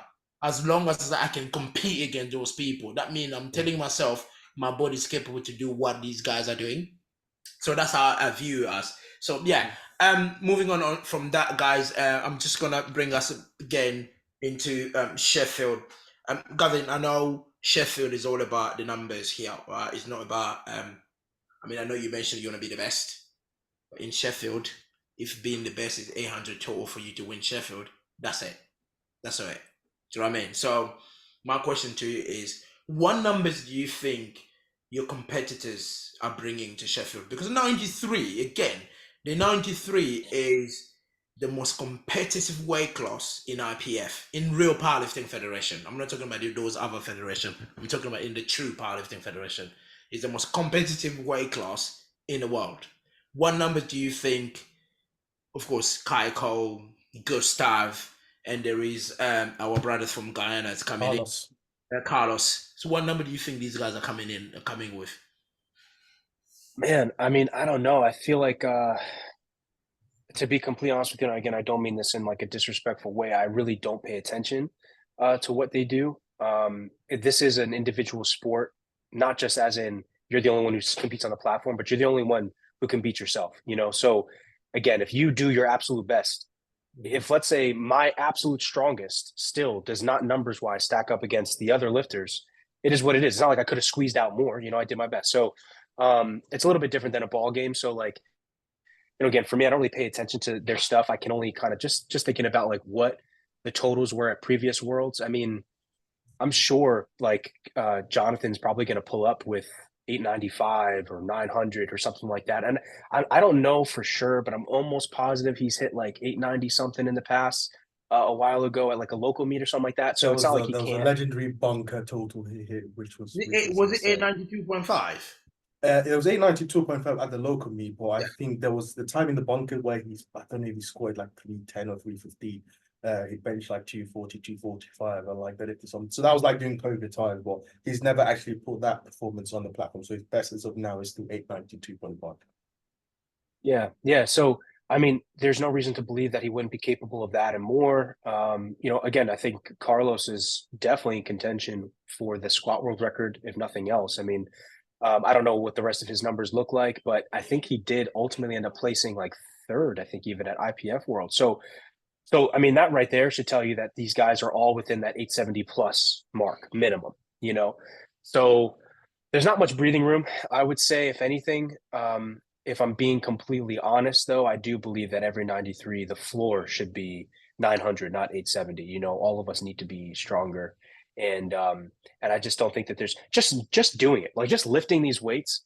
Like I even think to myself, I'm like, bro, man, like I should easily be an over 500-pound bencher. You know, I should easily be hitting 750, for sets of threes and fives to depth. You know, like there's no reason why we shouldn't be able to do that as 93. So yeah, and I think it's coming, but yeah, I definitely do think these guys will have like an 890 plus, what do you call it, total range. I mean, yeah, talking of course, these are great. I mean, I can't believe like we're talking about 93 totally 890. It's giving me a headache to just think about it. Go back 5 years ago, 93 we're barely hitting 800 kilos. I mean, Yeah, dude, I totaled 845 as a junior at Sweden Worlds, and that would have placed third at that Open Worlds that day. That's insane. So that's crazy. There was a time here in GB where we were celebrating the 800 kilo totals of 93, and we thought they were God's gift. On that, I know. You think about these guys, like this is my problem with the Americans more. You asked that question earlier. You look at the Americans' numbers, you're just thinking like, for fuck's sake, man, what's wrong with you guys? They're just monsters. They're millions of them. So what are the odds you're gonna find a Gavin just walking down the street, But we need or Ross, they're just monsters. I mean, we need China and India to start pushing the boundary. There's a billion. That's a different boundary they're pushing, bro. I was looking at you, Gavin, and thinking, no, you 900 and Kaiko 900. I'm just talking about the American. And Russell coming with like what 870 or 880, right? As an 83. I'm just thinking like, what the fuck is going on? What is going on here? Do you know what I mean? What is the American drinking that we're not drinking on this side? Do we need a Biden as a president or something? Do you know what I mean? yeah. So we also have measure like your arms lots of during sports. Measure your arms during and measure Gavin's arms, and then you know the difference. Come on, now you're talking about this. Jesus Christ. Anyway, moving on from that, Gavin, yes, I know you spoke about the 800 and 900 from the 93. In terms of like looking at the future, right? I know you don't really consume. A lot of Americans say this. I don't know how I feel about this when an American goes, "Oh, I don't really consume powerlifting content," and then I look at you and thinking, your life, you make a living on strength, on powerlifting. Most of your income, 70 to 80% of your income is from powerlifting. But then again, you don't consume powerlifting content. How do you make sense that to me? Someone like me, if I tell you I don't consume powerlifting content, you will probably understand. Do you know what I mean? Because I got a life outside powerlifting. So anyway, moving on to that. In terms of the future, Gavin, what other talents are there in the 93 you're looking, thinking, wow, that kid's going to be a problem? Not a problem to you, of course. We're talking about 915 here. That's definitely not a problem to you. A problem to Jonathan and the rest. I like how you phrase that. Yeah. So I mean, let me think. I really, this sounds fucked up, man, but I don't know. Like I really don't know too many lifters. And it's just because, bro, man, like I'm blinded by my own work. I run my own race. I'm in my own lane, and it's hard enough to do what I do with what I have, so it's not like I'm not really too focused on everybody else. And it's not necessarily that like I don't consume powerlifting content. It's just like the grass is green where you water it. So how can I really pay attention and water my own grass when I'm constantly looking at Joe Schmo's grass and Rebecca's grass and shit? I don't give a fuck. Like, I hope you guys have great grass. I'm trying to make my grass great. That's kind of how I look at it. And at the same time, as you know, like especially like if you are coaching, doing all sorts of stuff, like ultimately, if you want to help other people make their grass green, you really got to know your shit. So that's even more the reason why you would really focus in on what you're doing. And if you look at anything else, it's not for the sense of comparison, it's for the sense of studying, you know. So that, to that degree, yeah. But in terms of people coming up, I mean, look, you know, I think I, of course, innately as an athlete have a competitive, sharp edge to me. My mindset is I don't give a fuck who's coming. I'm always going to be ready, right?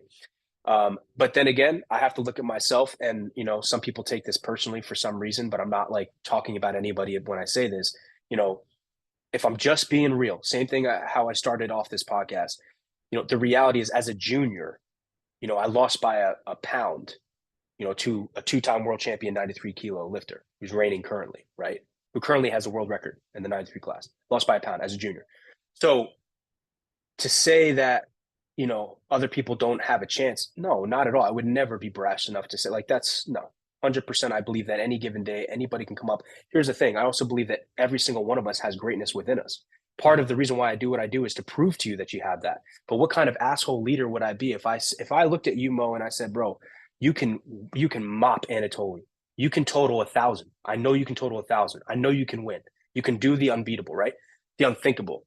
If I haven't even attempted to do it myself, who am I to tell you that if I have not even attempted to do it myself? Take it to level 2.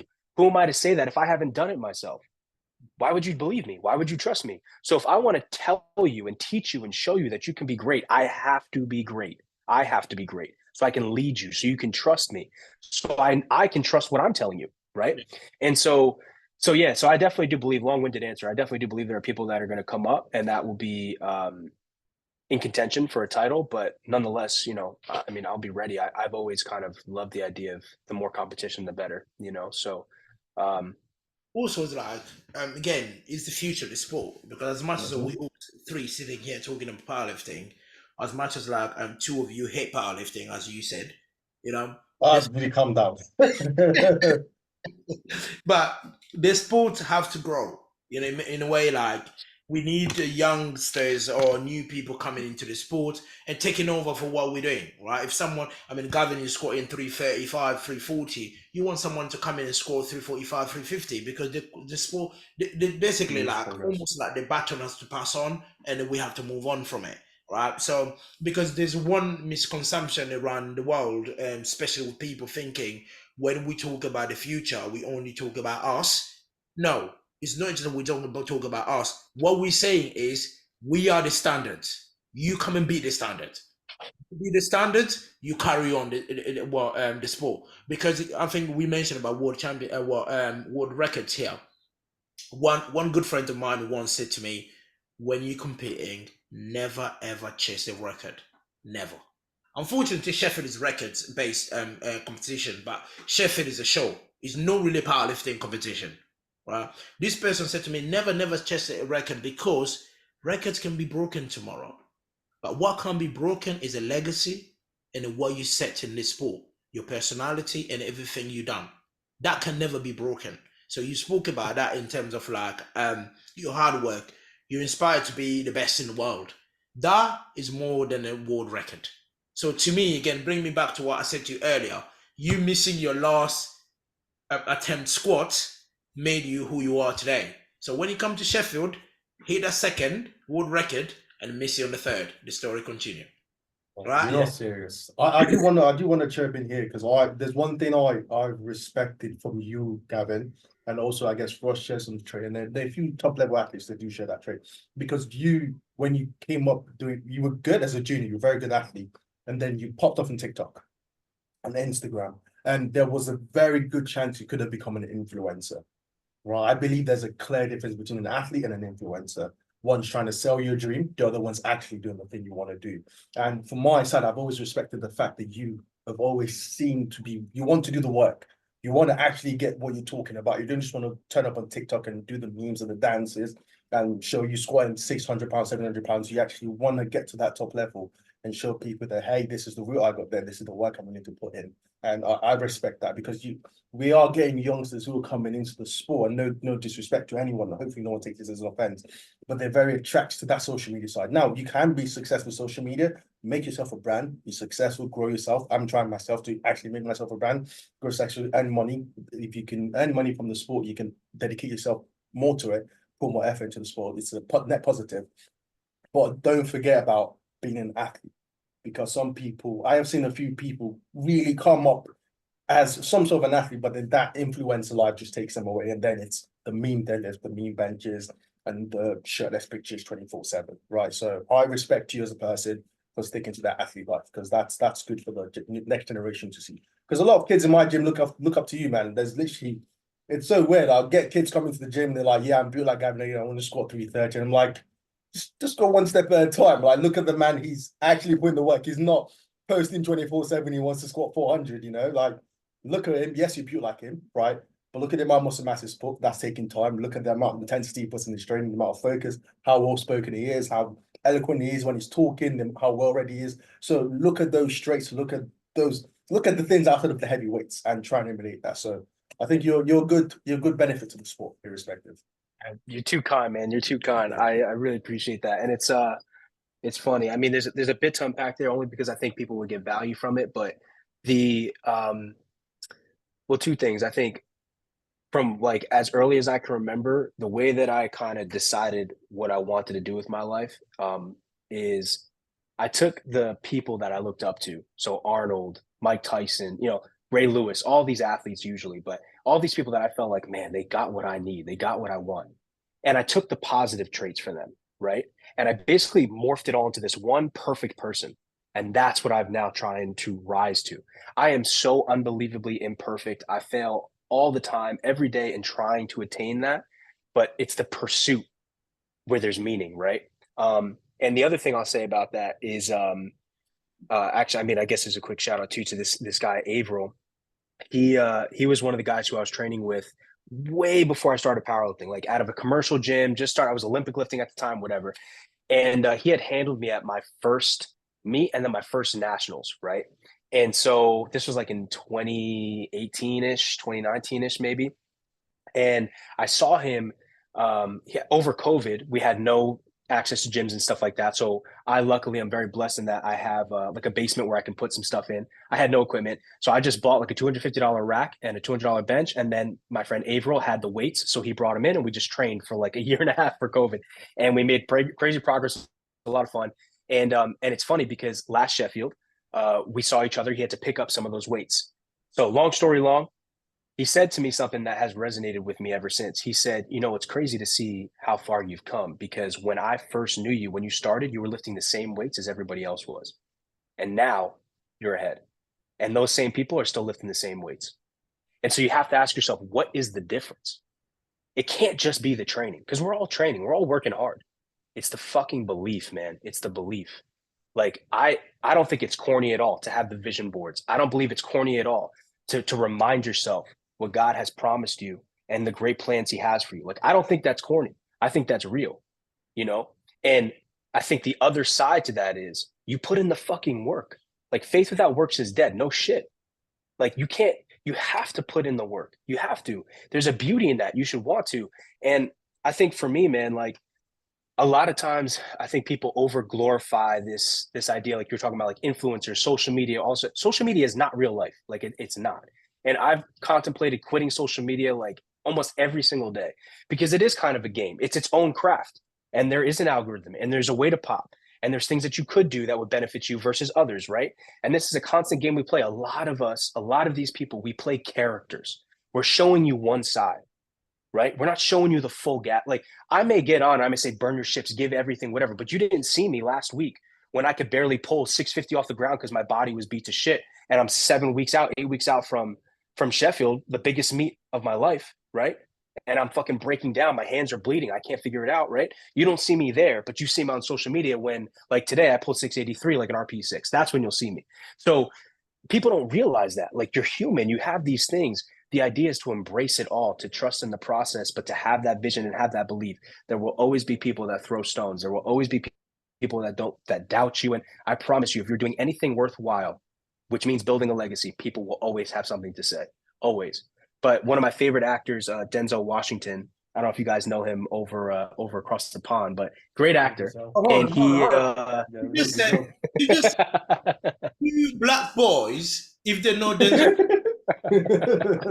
that's a crime. Hey, brother, you brought that up, man.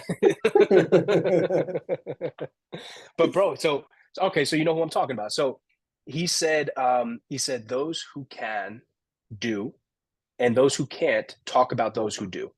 Yeah. And that's it. And if you take offense to that, you're probably, unfortunately, in that second category. It's not easy. Nobody ever said it was going to be easy. It's not meant to be easy. If it were easy, everyone could do it.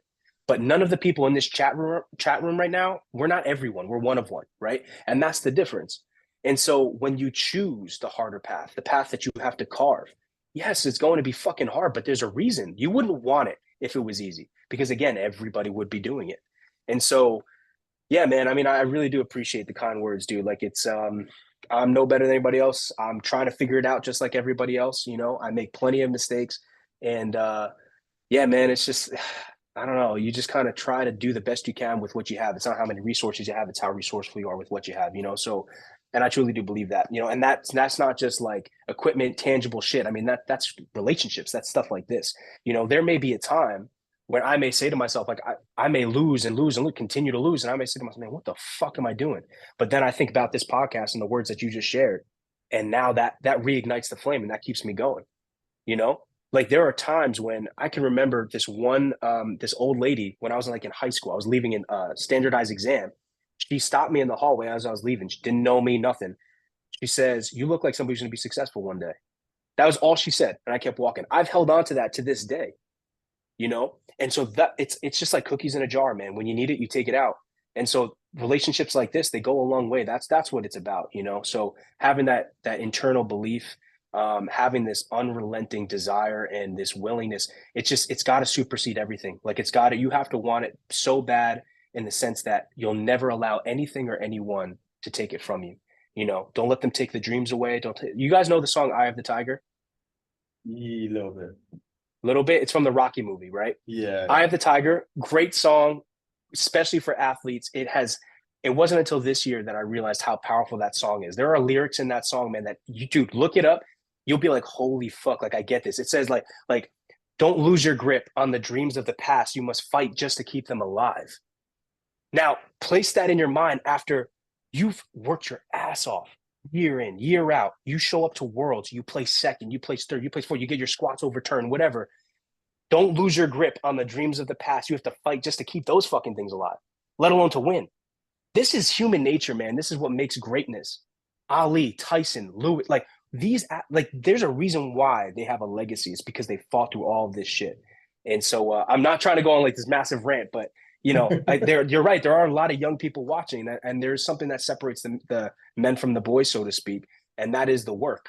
It is quite literally the work. Are you willing to step out, put your neck on the line, step into the arena? You know. I definitely agree with everything you said there.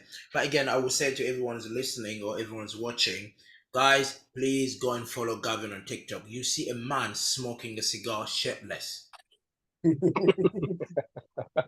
do you get that kind of content across? Do you know what I mean? You only get that from Americans. Because us Brits can't do it. We ain't got the body to do that. But you know, I'm a cigar smoker, but I can't do it shirtless because I ain't got the body that you have. But anyway, a segue, Gavin. Are you single? I'm just asking for the young ladies that are listening. I am not. No, I am not. Unfortunately, guys, you've lost. I feel like you basically broke half of like the British female population. Whichever small percentage of that listens to us, unfortunately, they're all yeah, right. So, bro, you should see my DMs, man. They're not British ladies. I'll tell you that. You just got all the Polish and the Europeans just coming in. Fair enough. Yeah. Again, Gavin, I know we've covered quite a lot in terms of like, of course, the training, the powerlifting, and the story behind it. But again, I think I would just add to the comment that Mo made earlier. The content you make on your social media page, sometimes when you record something, you post it, you don't know how much reach you're gonna get. You're just putting it out there because you don't know, okay, I got 100,000 followers, but I don't know how many people will actually listen to this. But sometimes you don't need 100,000 people to learn from it. You just need one person to learn from it. And I tell you what, my friend, a few people have been learning for what you've been posting. I know we've said the story about although it was a joke I made, you missing your third attempt, what made you Gavin is the story that sells. Do you know what I mean? So Gavin could have gave up after Sheffield, but Gavin carry on to World, and now Gavin's going to World to Sheffield again. So it's that story that people buy. It's that story that people learn from. You could have hit that world record. The thing is, Gavin, you hit a world record, people are not going to learn from it. The only people who learn from it is like, okay, train hard, get strong, and break a world record. But when you have a story of never giving up to the point where you get here, like we're talking about now, you go to Sheffield and hit a world record in your second. Mate, how many people are not going to learn from that? You know what I mean? That's a zillion people that learn from it. I mean, leading to it, my question to you is, as a coach, what advice would you give to a young upcoming lifters? So, because you're a coach yourself, you look after people, as you mentioned, and you are a very top tier athlete yourself. So, what are these? Because as a coach, you have a different view, and as an athlete, because me, I'm not a coach. If you want me to advise a young coming athlete, I can only see it from the athlete's perspective, right? But someone like yourself, you have got the coaching side and you have got the athlete side. So what advice would be giving to these young people coming up? Yeah. So great question. I think unfortunately it is context dependent. I can't give the same answer to everyone. You have to decide what you want. You know, for one person, if their goal, let's say just in the sport, is to compete at their first meet, I'm not going to tell them the same thing I would tell somebody who says, Gavin, I want to be at your level. I want to go beyond your level, right? It's a different conversation. And also the personality plays into it as well. You know, some people require more positive reinforcement. Some people need that, like, let's go, motherfucker. Like, I thought you could do this. You know what I mean? Some people need that. And so as a coach, I think your responsibility is exactly that. You are not driving. They're driving. You're the map at best. You tell them when they need to refuel. You tell them when they need to change their oil, when they need to rotate their tires, and where to go. But for the most part, they're driving, man. They're driving. So I try to not steer for them when it comes to that.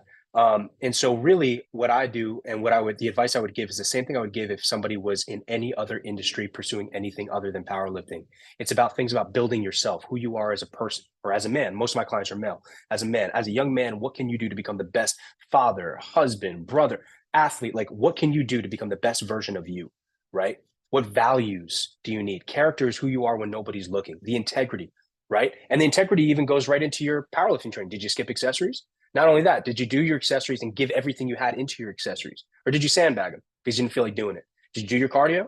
Why not? You know, so these are little decisions, micro decisions. Instead of addressing all that, fuck all that noise, I'd rather just tell you, brother, this is what I recommend to do if you want to become the best version of you.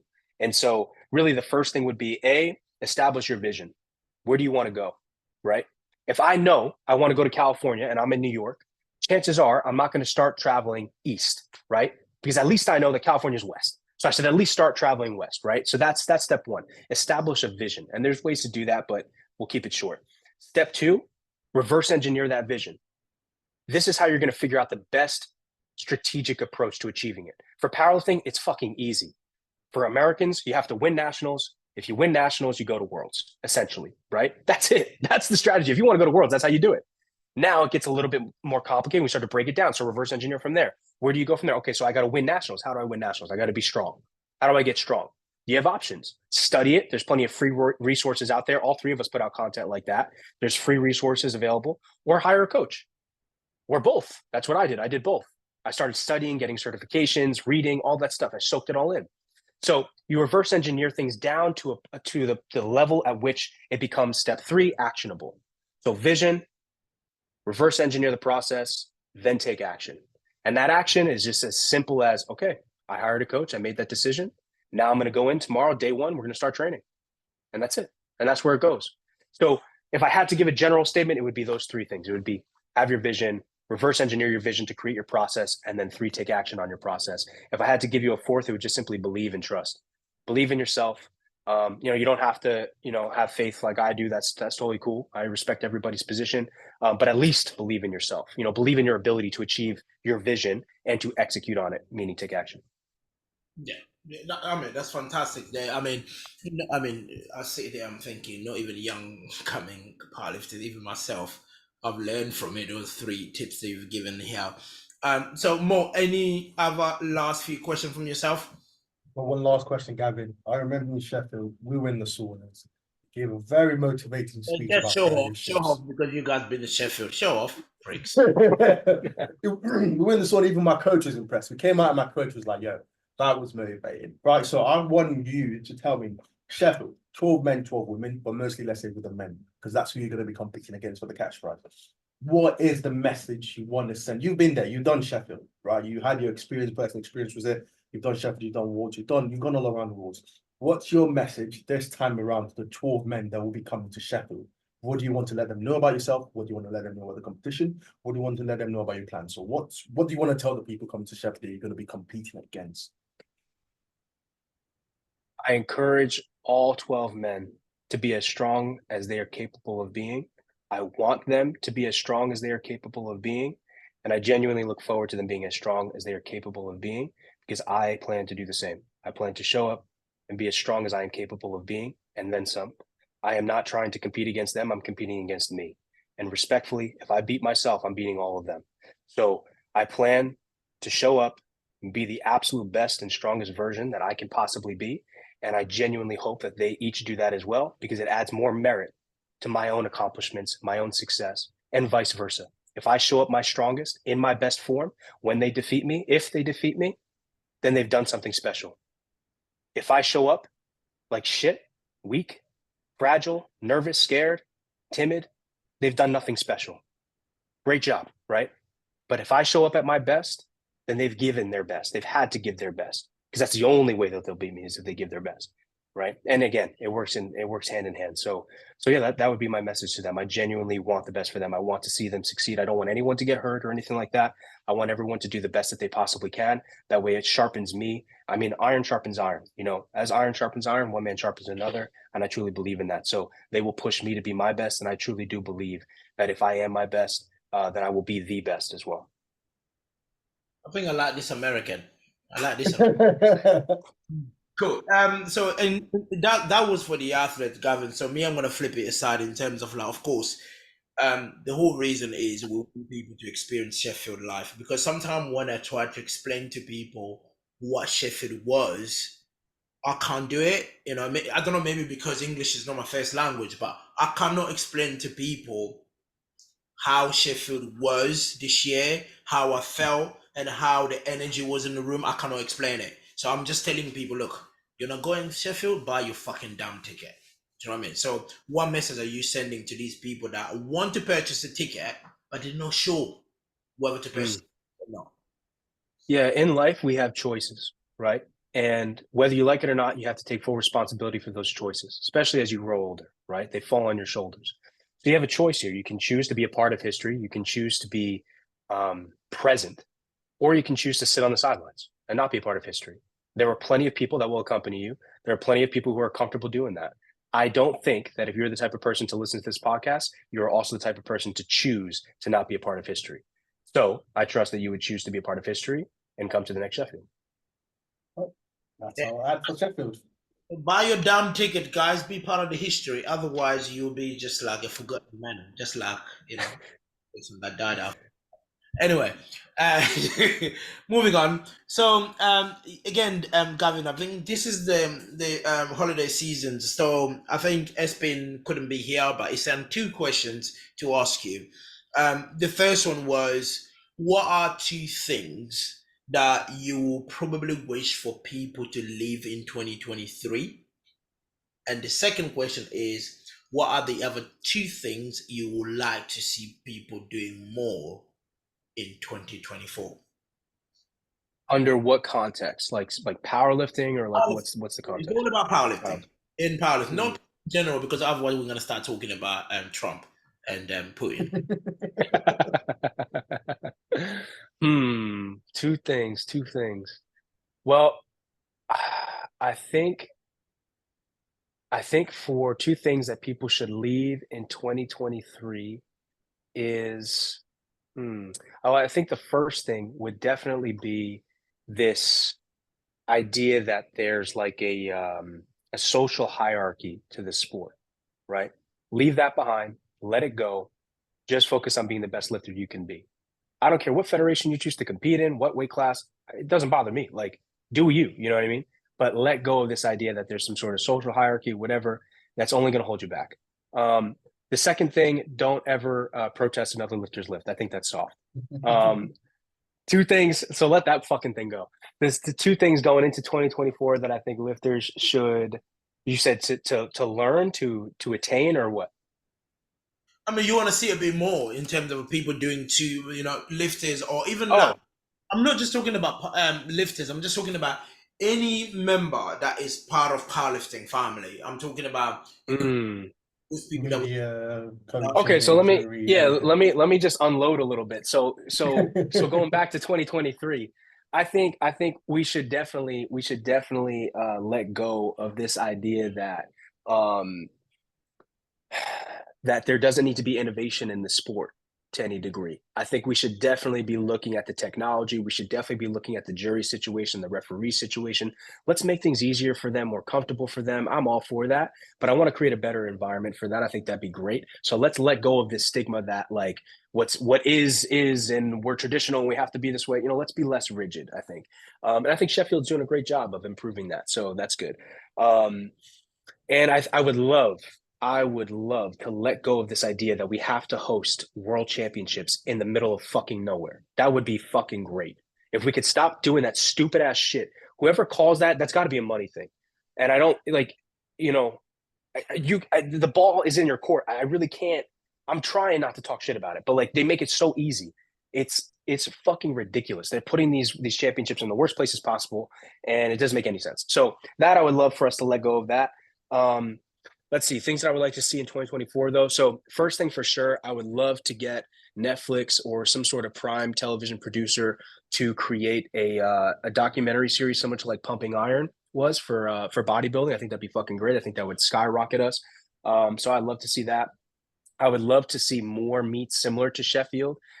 Maybe they don't have any sort of championship or title or something like that, but head-to-head battles I think would be fucking awesome. If you had a meet where it's just 4 lifters, 2 lifters, whatever it is, I think there would be a lot of incentive. You'd attract more people into the sport, gives more paths for people, more money in the sport. I would love to see people start partnering with different companies like Nike, Under Armour, Rogue and stuff like that, to create more of an impact. And I definitely would love to see meets no longer being held in like hotels. I'd like to see us like elevate to stadiums and arenas and stuff like that.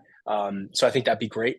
And I heard your idea about Madison Garden. You said you yeah, suggested yeah, that's gonna that'd be be phenomenal. insane though, because you're gonna be so far away from the platform that you're just watching a speck go up and down. That'll be it'll be nuts. So you make a good point, but here's the thing: you look at like UFC, you look at Yeah. basketball, any other sport, it's still human bodies playing the game. Mm. So let me tell you this: if you don't want to see a spec, pay the higher ticket price, pay the $1,000 to sit up front. You know what I'm saying? Like that's how it is. That's how it's got to be. So and there'll be screens, it'll be whatever. But yeah, no, I agree. I think there's logistics for sure. But yeah, I would love to see all of that. And I definitely like this. I love the route that we're going now with the media. I think that's played a massive role. I think the idea of creating these storylines for athletes, creating this brand, creating this sense of journey, I think that goes a very long way. And the only other thing I would say is making it more accessible to people who aren't in powerlifting. So explaining the rules, explaining how these things work, breaking these things down and making it more accessible would be very, very helpful. So yeah. To be honest with you, like you touched a great stuff there in terms of like, please, can you not host powerlifting meet in the middle of villages? Do you know what I mean? I mean, to be honest, like I had this issue with the EPF and the Europeans, even the World Championship. We go to these countries that I'm sorry, they know. I don't want to say the word, but yeah, they know the top countries. Let's just say that, right? People branded them third world. But anyway, why can't you just hold it in the capital city where things is cheap? Why would you have to put it in a bloody village? Do you know what I mean? Which is I don't understand. And in the sports now, we all sitting here, 3 here can probably agree. There is money into powerlifting, right? A lot. If the federation doesn't have money, we have go sponsors like SBD or A7 or the rest are willing to put the money on the line to actually push and support these me. So why can't you just do it in the city? And rather than me traveling to Tartu or whatever. Do you know what I mean? Just fucking in the city. But anyway, Yeah. Yeah, they'll be changed soon as these companies start to recognize the buying power here. You got companies like Nike and stuff like that. I mentioned on the KOTL podcast, I believe that raw powerlifting has the potential that CrossFit had in 2012, 2016, but we'll be able to sustain that. I think these companies will start to see how much money is here and how, dude, anybody can powerlift, especially today, especially in the States, bro. There's gyms all over the place. You just need a barbell and some weights. They don't need to be calibrated, and you don't need Alicos. You know what I mean? So you can start and you can start competing and getting involved and all sorts of stuff. So really the sport just needs money, and it needs, I think, privatized leadership like SBD, right? If you have this like IPF staff and stuff like that, I'm not going to say too much, but like things can get a little interesting, right? So if we have things where there's a consumer-based market, right, then things might benefit the consumer, the athletes, right? It's one thing to say that you're for the athlete and not actually be for the athlete. It's another thing for the athletes to actually start to dictate the presence in the environment, right? And so I think that's what we need, which is exactly, what SBD is doing with Sheffield, which is why I'm so happy about it. But yeah, I completely agree. I think that, dude, when we went to a Junior Worlds so I commentated at Junior Worlds in Turkey. In Turkey, yeah. And I was like, yo, so I forgot what the main city is or whatever. We flew into the main city. Yeah. What's it called? Istanbul? Istanbul. Yeah, Yeah, you're Istanbul right. is the main city. It's nice, Yeah. updated, good hotel, good access to everything. They flew you to somewhere random in Turkey. First of all, fine. Turkey, Istanbul, like cool. But it wasn't even in the city. It was fucking it was middle of fucking nowhere. I could not believe it. The hotel couldn't even fit all the people. Like, man, I could rant about this kind of shit all the time, only because I'm very passionate about this stuff. I don't want to say anti-authority, but I'm very, how do I say it? I like to make sure that there's no hypocrisy going on and people are legitimate, at least to the degree that they can be. So, unfortunately, I feel like that's just not being reflected, for whatever reason. So yeah, that kind of shit, bro, that pisses me off so much because, dude, we could be so much bigger.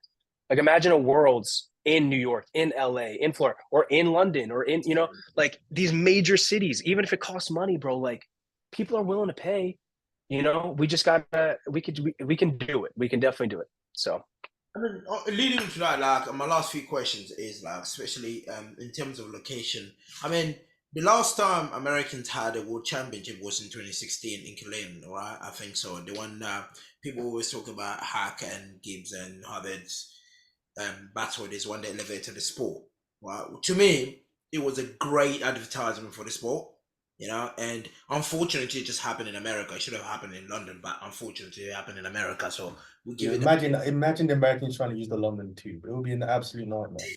Exactly. So you guys as athletes, again, I think we know the rest of the world, Gavin, don't get me wrong, we are not oblivious about the talent that Americans have, because people think we disrespect American when we say, okay, we're going to compete against them. It's actually an honor for us and the rest of the world to compete against the Americans, because at the end of the day, whether we like it or not, the Americans are the force. Do you know what I mean? They have the best athletes in the world, whether it's in powerlifting, in so-called, you call football, is like rugby looking like, but you guys call it football and all of that stuff. So you guys have got the best athletes. So when we compete against you guys, it's us measuring ourselves against the standard, which is the Americans. So what are you guys doing as athletes in powerlifting precisely to bring the world championship to your country? Because it's not just about IPF, it's about the athletes and the federation as well. Are you guys asking for it? Is it the federation not listening to you, or what's happening? Bench Worlds is happening in America, but I don't know where exactly. But the one next year is. Yeah, but who cares about bench anyway? I didn't say that.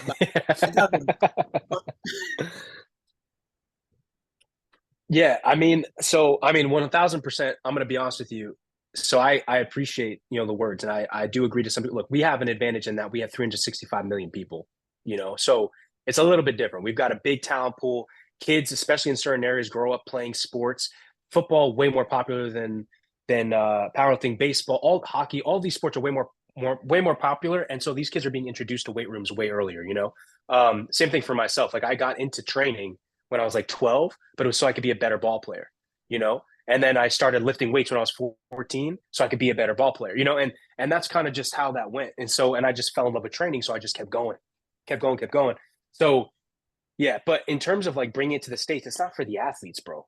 It's for the spectatorship. It's for the sport. Yeah, We're denser. We have more. I'm not trying to sound like sitting on some fucking pedestal, whatever. Not at all. We 100% have our flaws. The difference, though, is that even some of our worst, like most vacant areas, have a CVS where you can get all you need for your recomps.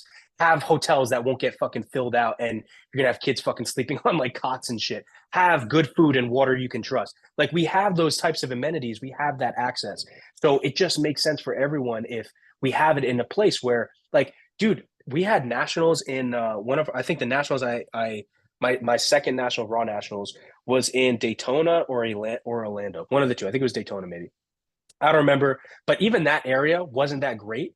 But we still had everything. We had IHOPs, we had supermarkets, we had, so it just made things so much easier. Ubers, like everything was so much easier. We had access to everything. There were a million hotels up and down the blocks, so safety wise, like the areas are honestly arguably more safe than some of the areas we've been for like any of these other world championships that I've flown to.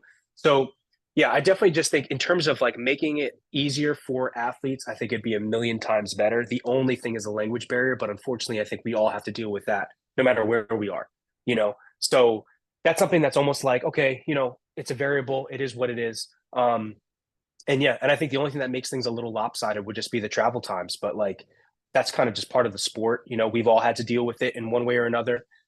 And it's kind of like what makes things special too. I mean, I know stories where guys have flown like 24 hours straight and won, guys who have flown an hour and lost, So it's like, I don't think that matters as much as people give it credit. So yeah. So I think it's really just like the access, bro. Like we have places that you could do it for cheap. Plenty of people that live in the area that would spectate and all that.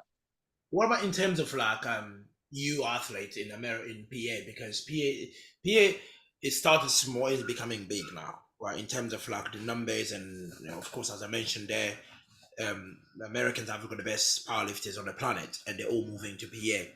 Do you guys have an input in what the federation can do in terms of bringing? Because here in British powerlifting, we have access to the chairman.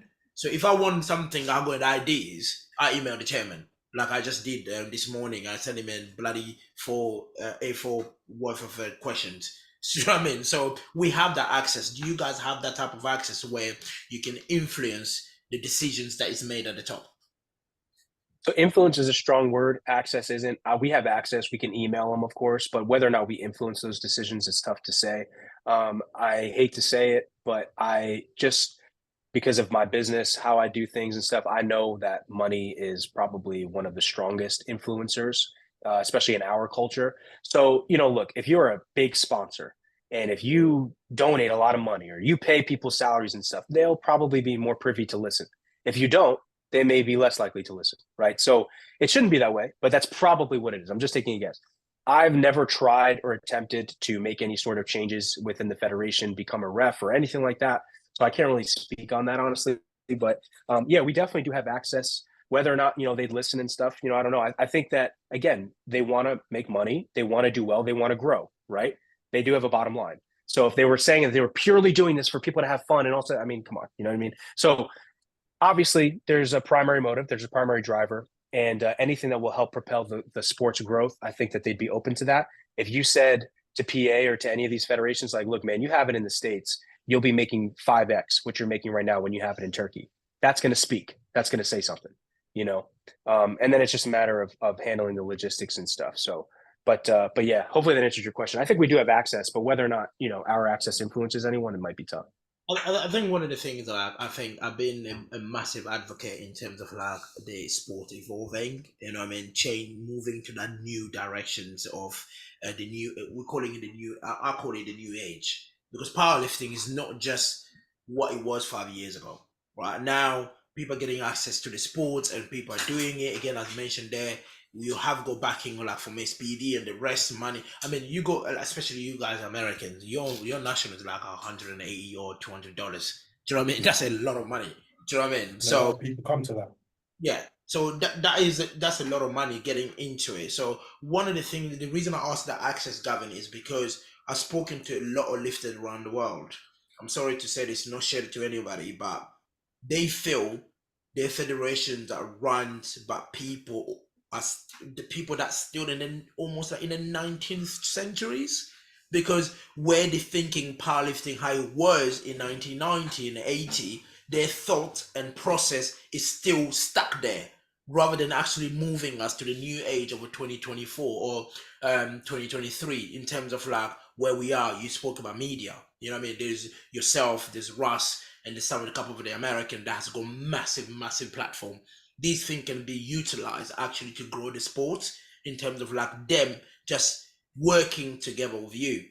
So that's why I asked the question, how much influence do you guys have? Because you guys have got a platform. You are big lifters, you have got big voices, right? So do you have that influence in your federations? That's again, as you said, is a question mark, whether they would listen.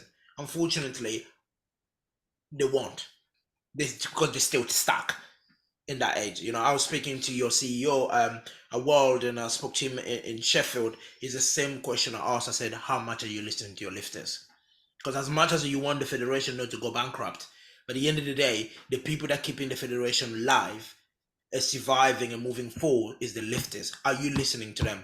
That's one of the fights I've been fighting in Britain. The thing was like the board have to listen to the lifters. We have to be priorities. You know, I don't care whether you're thinking, oh, let's keep the federation afloat so we don't go bankrupt. Yeah, if I don't decide to compete, you're not gonna get a membership number. You're not gonna get my competition entry. How the fuck are you gonna make money? So you have to listen to me. So I don't know how it is. That's why I asked that question. Yeah. I mean, well, the thing is too, like you think about even in yourself in your own life, when do you listen to somebody to the degree that it influences your decisions? It's either you love them, respect them, or fear them, right? And so that is how the world operates. If you can appreciate that and embrace that, you can use it to your advantage, right?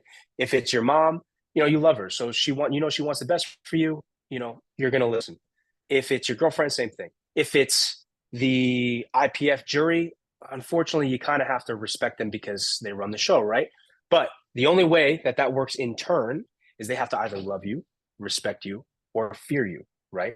There are ways that you can leverage your positioning so that you can accomplish one of those three things. And that's kind of, again, what I found is that unfortunately, you know, money can buy people's quote unquote respect. And, you know, I think it's, unless you have the power to threaten their seat, threaten their position, they won't really fear you. And so they'll think that they could just do whatever the fuck they want, get away with whatever the fuck they want, which is kind of, I hate to say it, but kind of like the situation. They can kind of just get away with whatever the fuck they want. So there's no checks and balances right now. And I completely agree with you. I do think that, you know, as an athlete, don't look at me and tell me. Honestly, I'd rather get like robbed. You know, like 50 Cent says this. I'd rather get robbed at gunpoint than deal with this kind of stuff, because the reality is at least I get a thrill out of it. At least I can walk away with a crazy war story, you know, like, okay, yeah, I lost some money on this, but bro, you'll never guess what happened here. Now I'm just fucking losing money and I'm basically getting robbed blindfolded, right? And no gun is held in my head. So, you know, obviously jokes aside, I think that the situation, we're making it a little worse than it is, but the reality is, bro, like I don't really see too many signs where the athletes are put first in a lot of situations. And of course, that bothers me because I pay my dues. I want the sport to grow. Why are you making it harder for me? Why? I'm trying to fucking help you. Like, but you're suffocating me. There's only so much I can do. And unfortunately, as an American, my instinct is not to turtle and to shell up. My instinct is, all right, like if you want to go, then let's go. Then let's do this, because that's how I have that kind of blood in me. Like that's what it is. No taxation without representation. You know what I mean? Like you have to, you don't get to just walk around with a big stick and act like I don't have one too. You know what I'm saying? Man, so, and I'm not saying that in like some threatening. I love the history. After my endurance, who's on top? I love the history. But yeah, I mean, I'm not trying to be disrespectful or, you know, whatever. Obviously, I'm just being I'm talking my shit. But, you know, I think ultimately we can definitely reach outcomes. Again, I want to be clear here for the people listening. I don't care about me being right. I don't want to be right. I want us to have the best outcome. That's all I care about. So it's the same thing with my coach relationship. I don't need to be right. I don't want you to be right either. I want us to reach the desired outcome. However that looks is how that fucking looks. If Kedrick says, bro, you need to fucking start tracking, and he's serious, then I guess I just got to start fucking tracking, because I want the best outcome. Even though if I believe I don't need to, and he believes I do, if it means that, then that's what it means. You know, so that's how I feel about it. I think we just want, I agree with you. There's a specific outcome I'm looking for. There's results I'm looking for. There's things we can do that aren't being done. And look, I will say this. I don't know the behind the scenes. You know, I'm not in those meetings. I'm not involved in that way. So I really don't know. I don't know what goes on behind closed doors. I could be totally off the wall. they could be doing everything they can to make the sport better and be for the athletes. I just know certain pieces of information that unfortunately prove that to be not the case. But despite that, again, man, that's why I said, like, I don't love the sport of powerlifting. I'm in this to be the best I can be and to be strong and stuff like that, and to build a legacy. So all that other stuff, it is what it is, man. That stuff will be in this sport. It's in football. It's in I mean, it's everywhere. So. I agree with you. Yeah, I'll tell Kedrick, if he doesn't tell you to do what I do, I'm not doing that anymore anyway. So my last question, Gavin, is last year at Sheffield, you turned up with an amazing hairstyle, Viking style, right? And that hair of yours at Sheffield, literally, I'm telling you, people could not stop talking about it, even after Sheffield. Even after looking at you on your social media, I got home and I would be talking to my missus. I'm like, look at that American, how you turn up on that platform. Americans, man, Jesus Christ. What's wrong with these guys, right? So, but anyway, so what are you bringing this time? Because I can tell your hair is no long enough to do what you did last year. So what's the plan? Wouldn't you like to know? We're expecting, because look at your posters, man. I'm actually gonna order one for as soon as I refurbish my garage. I'll order one of the Gavin posters, right? And I promise you that, and I'll tell you that. So we're bringing this time. No, I that's gonna stay a secret. You guys are just gonna have to wait to find out. But yeah, I mean, just know that look, man, it is what it is. You got to be a showman. This is not just this isn't just lifting weights. This is a performance.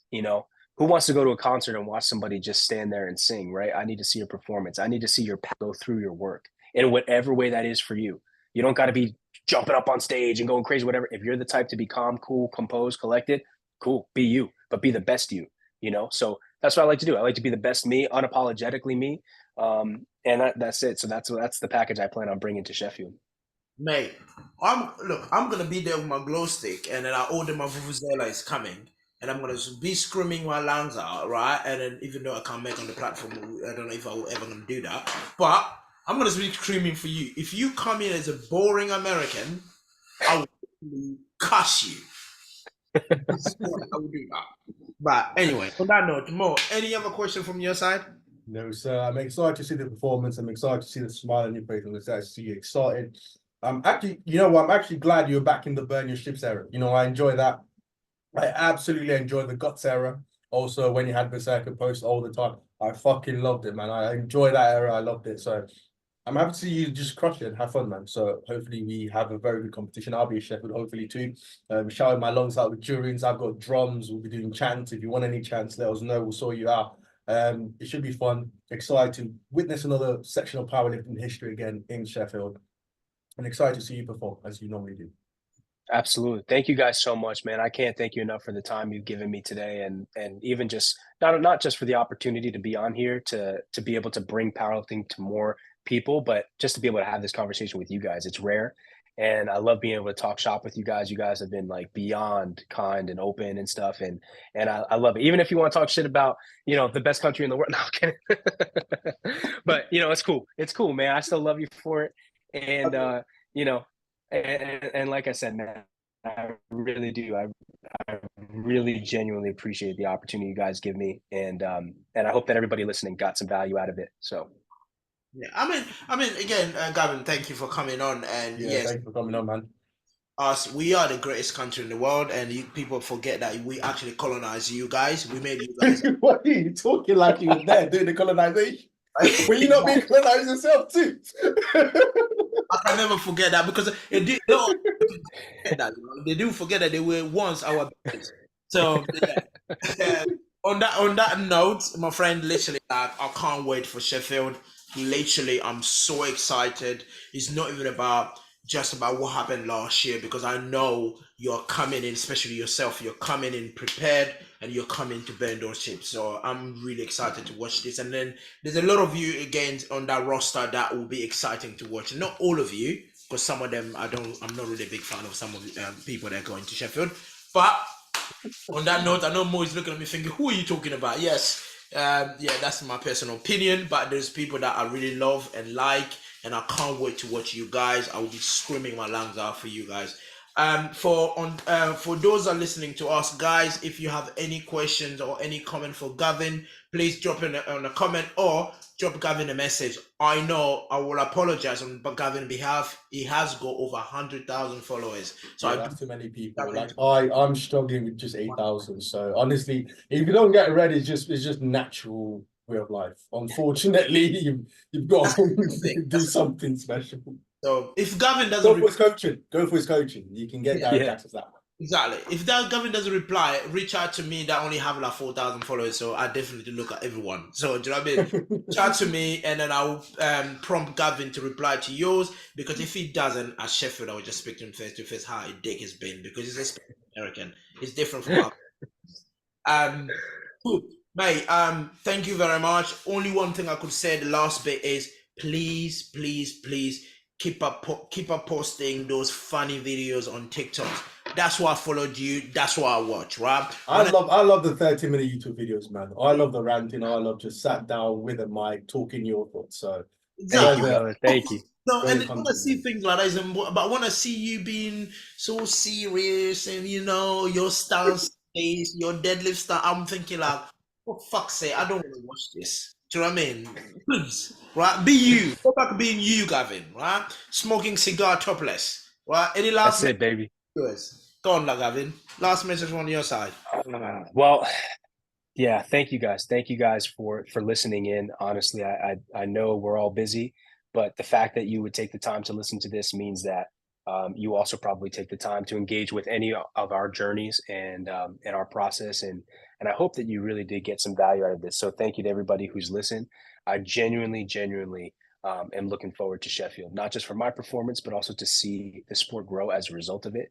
I have every intention of helping the sport become the biggest in the world. And I truly mean that. I truly believe in my heart that I was born to be like the Arnold of powerlifting and take it to the next level, and so, and I believe I can do it. But I think the trick here, the caveat is I also believe you can do it too. So some people think it's arrogance. It's not. It's just pure confidence. I truly believe that I can be great, but I also believe that you can be great too. So if you're listening and you don't believe it, shut the fuck up, create that vision, reverse engineer it, and start acting on it and believe. It's that simple. That's how you do it. And honestly, man, you owe it to yourself.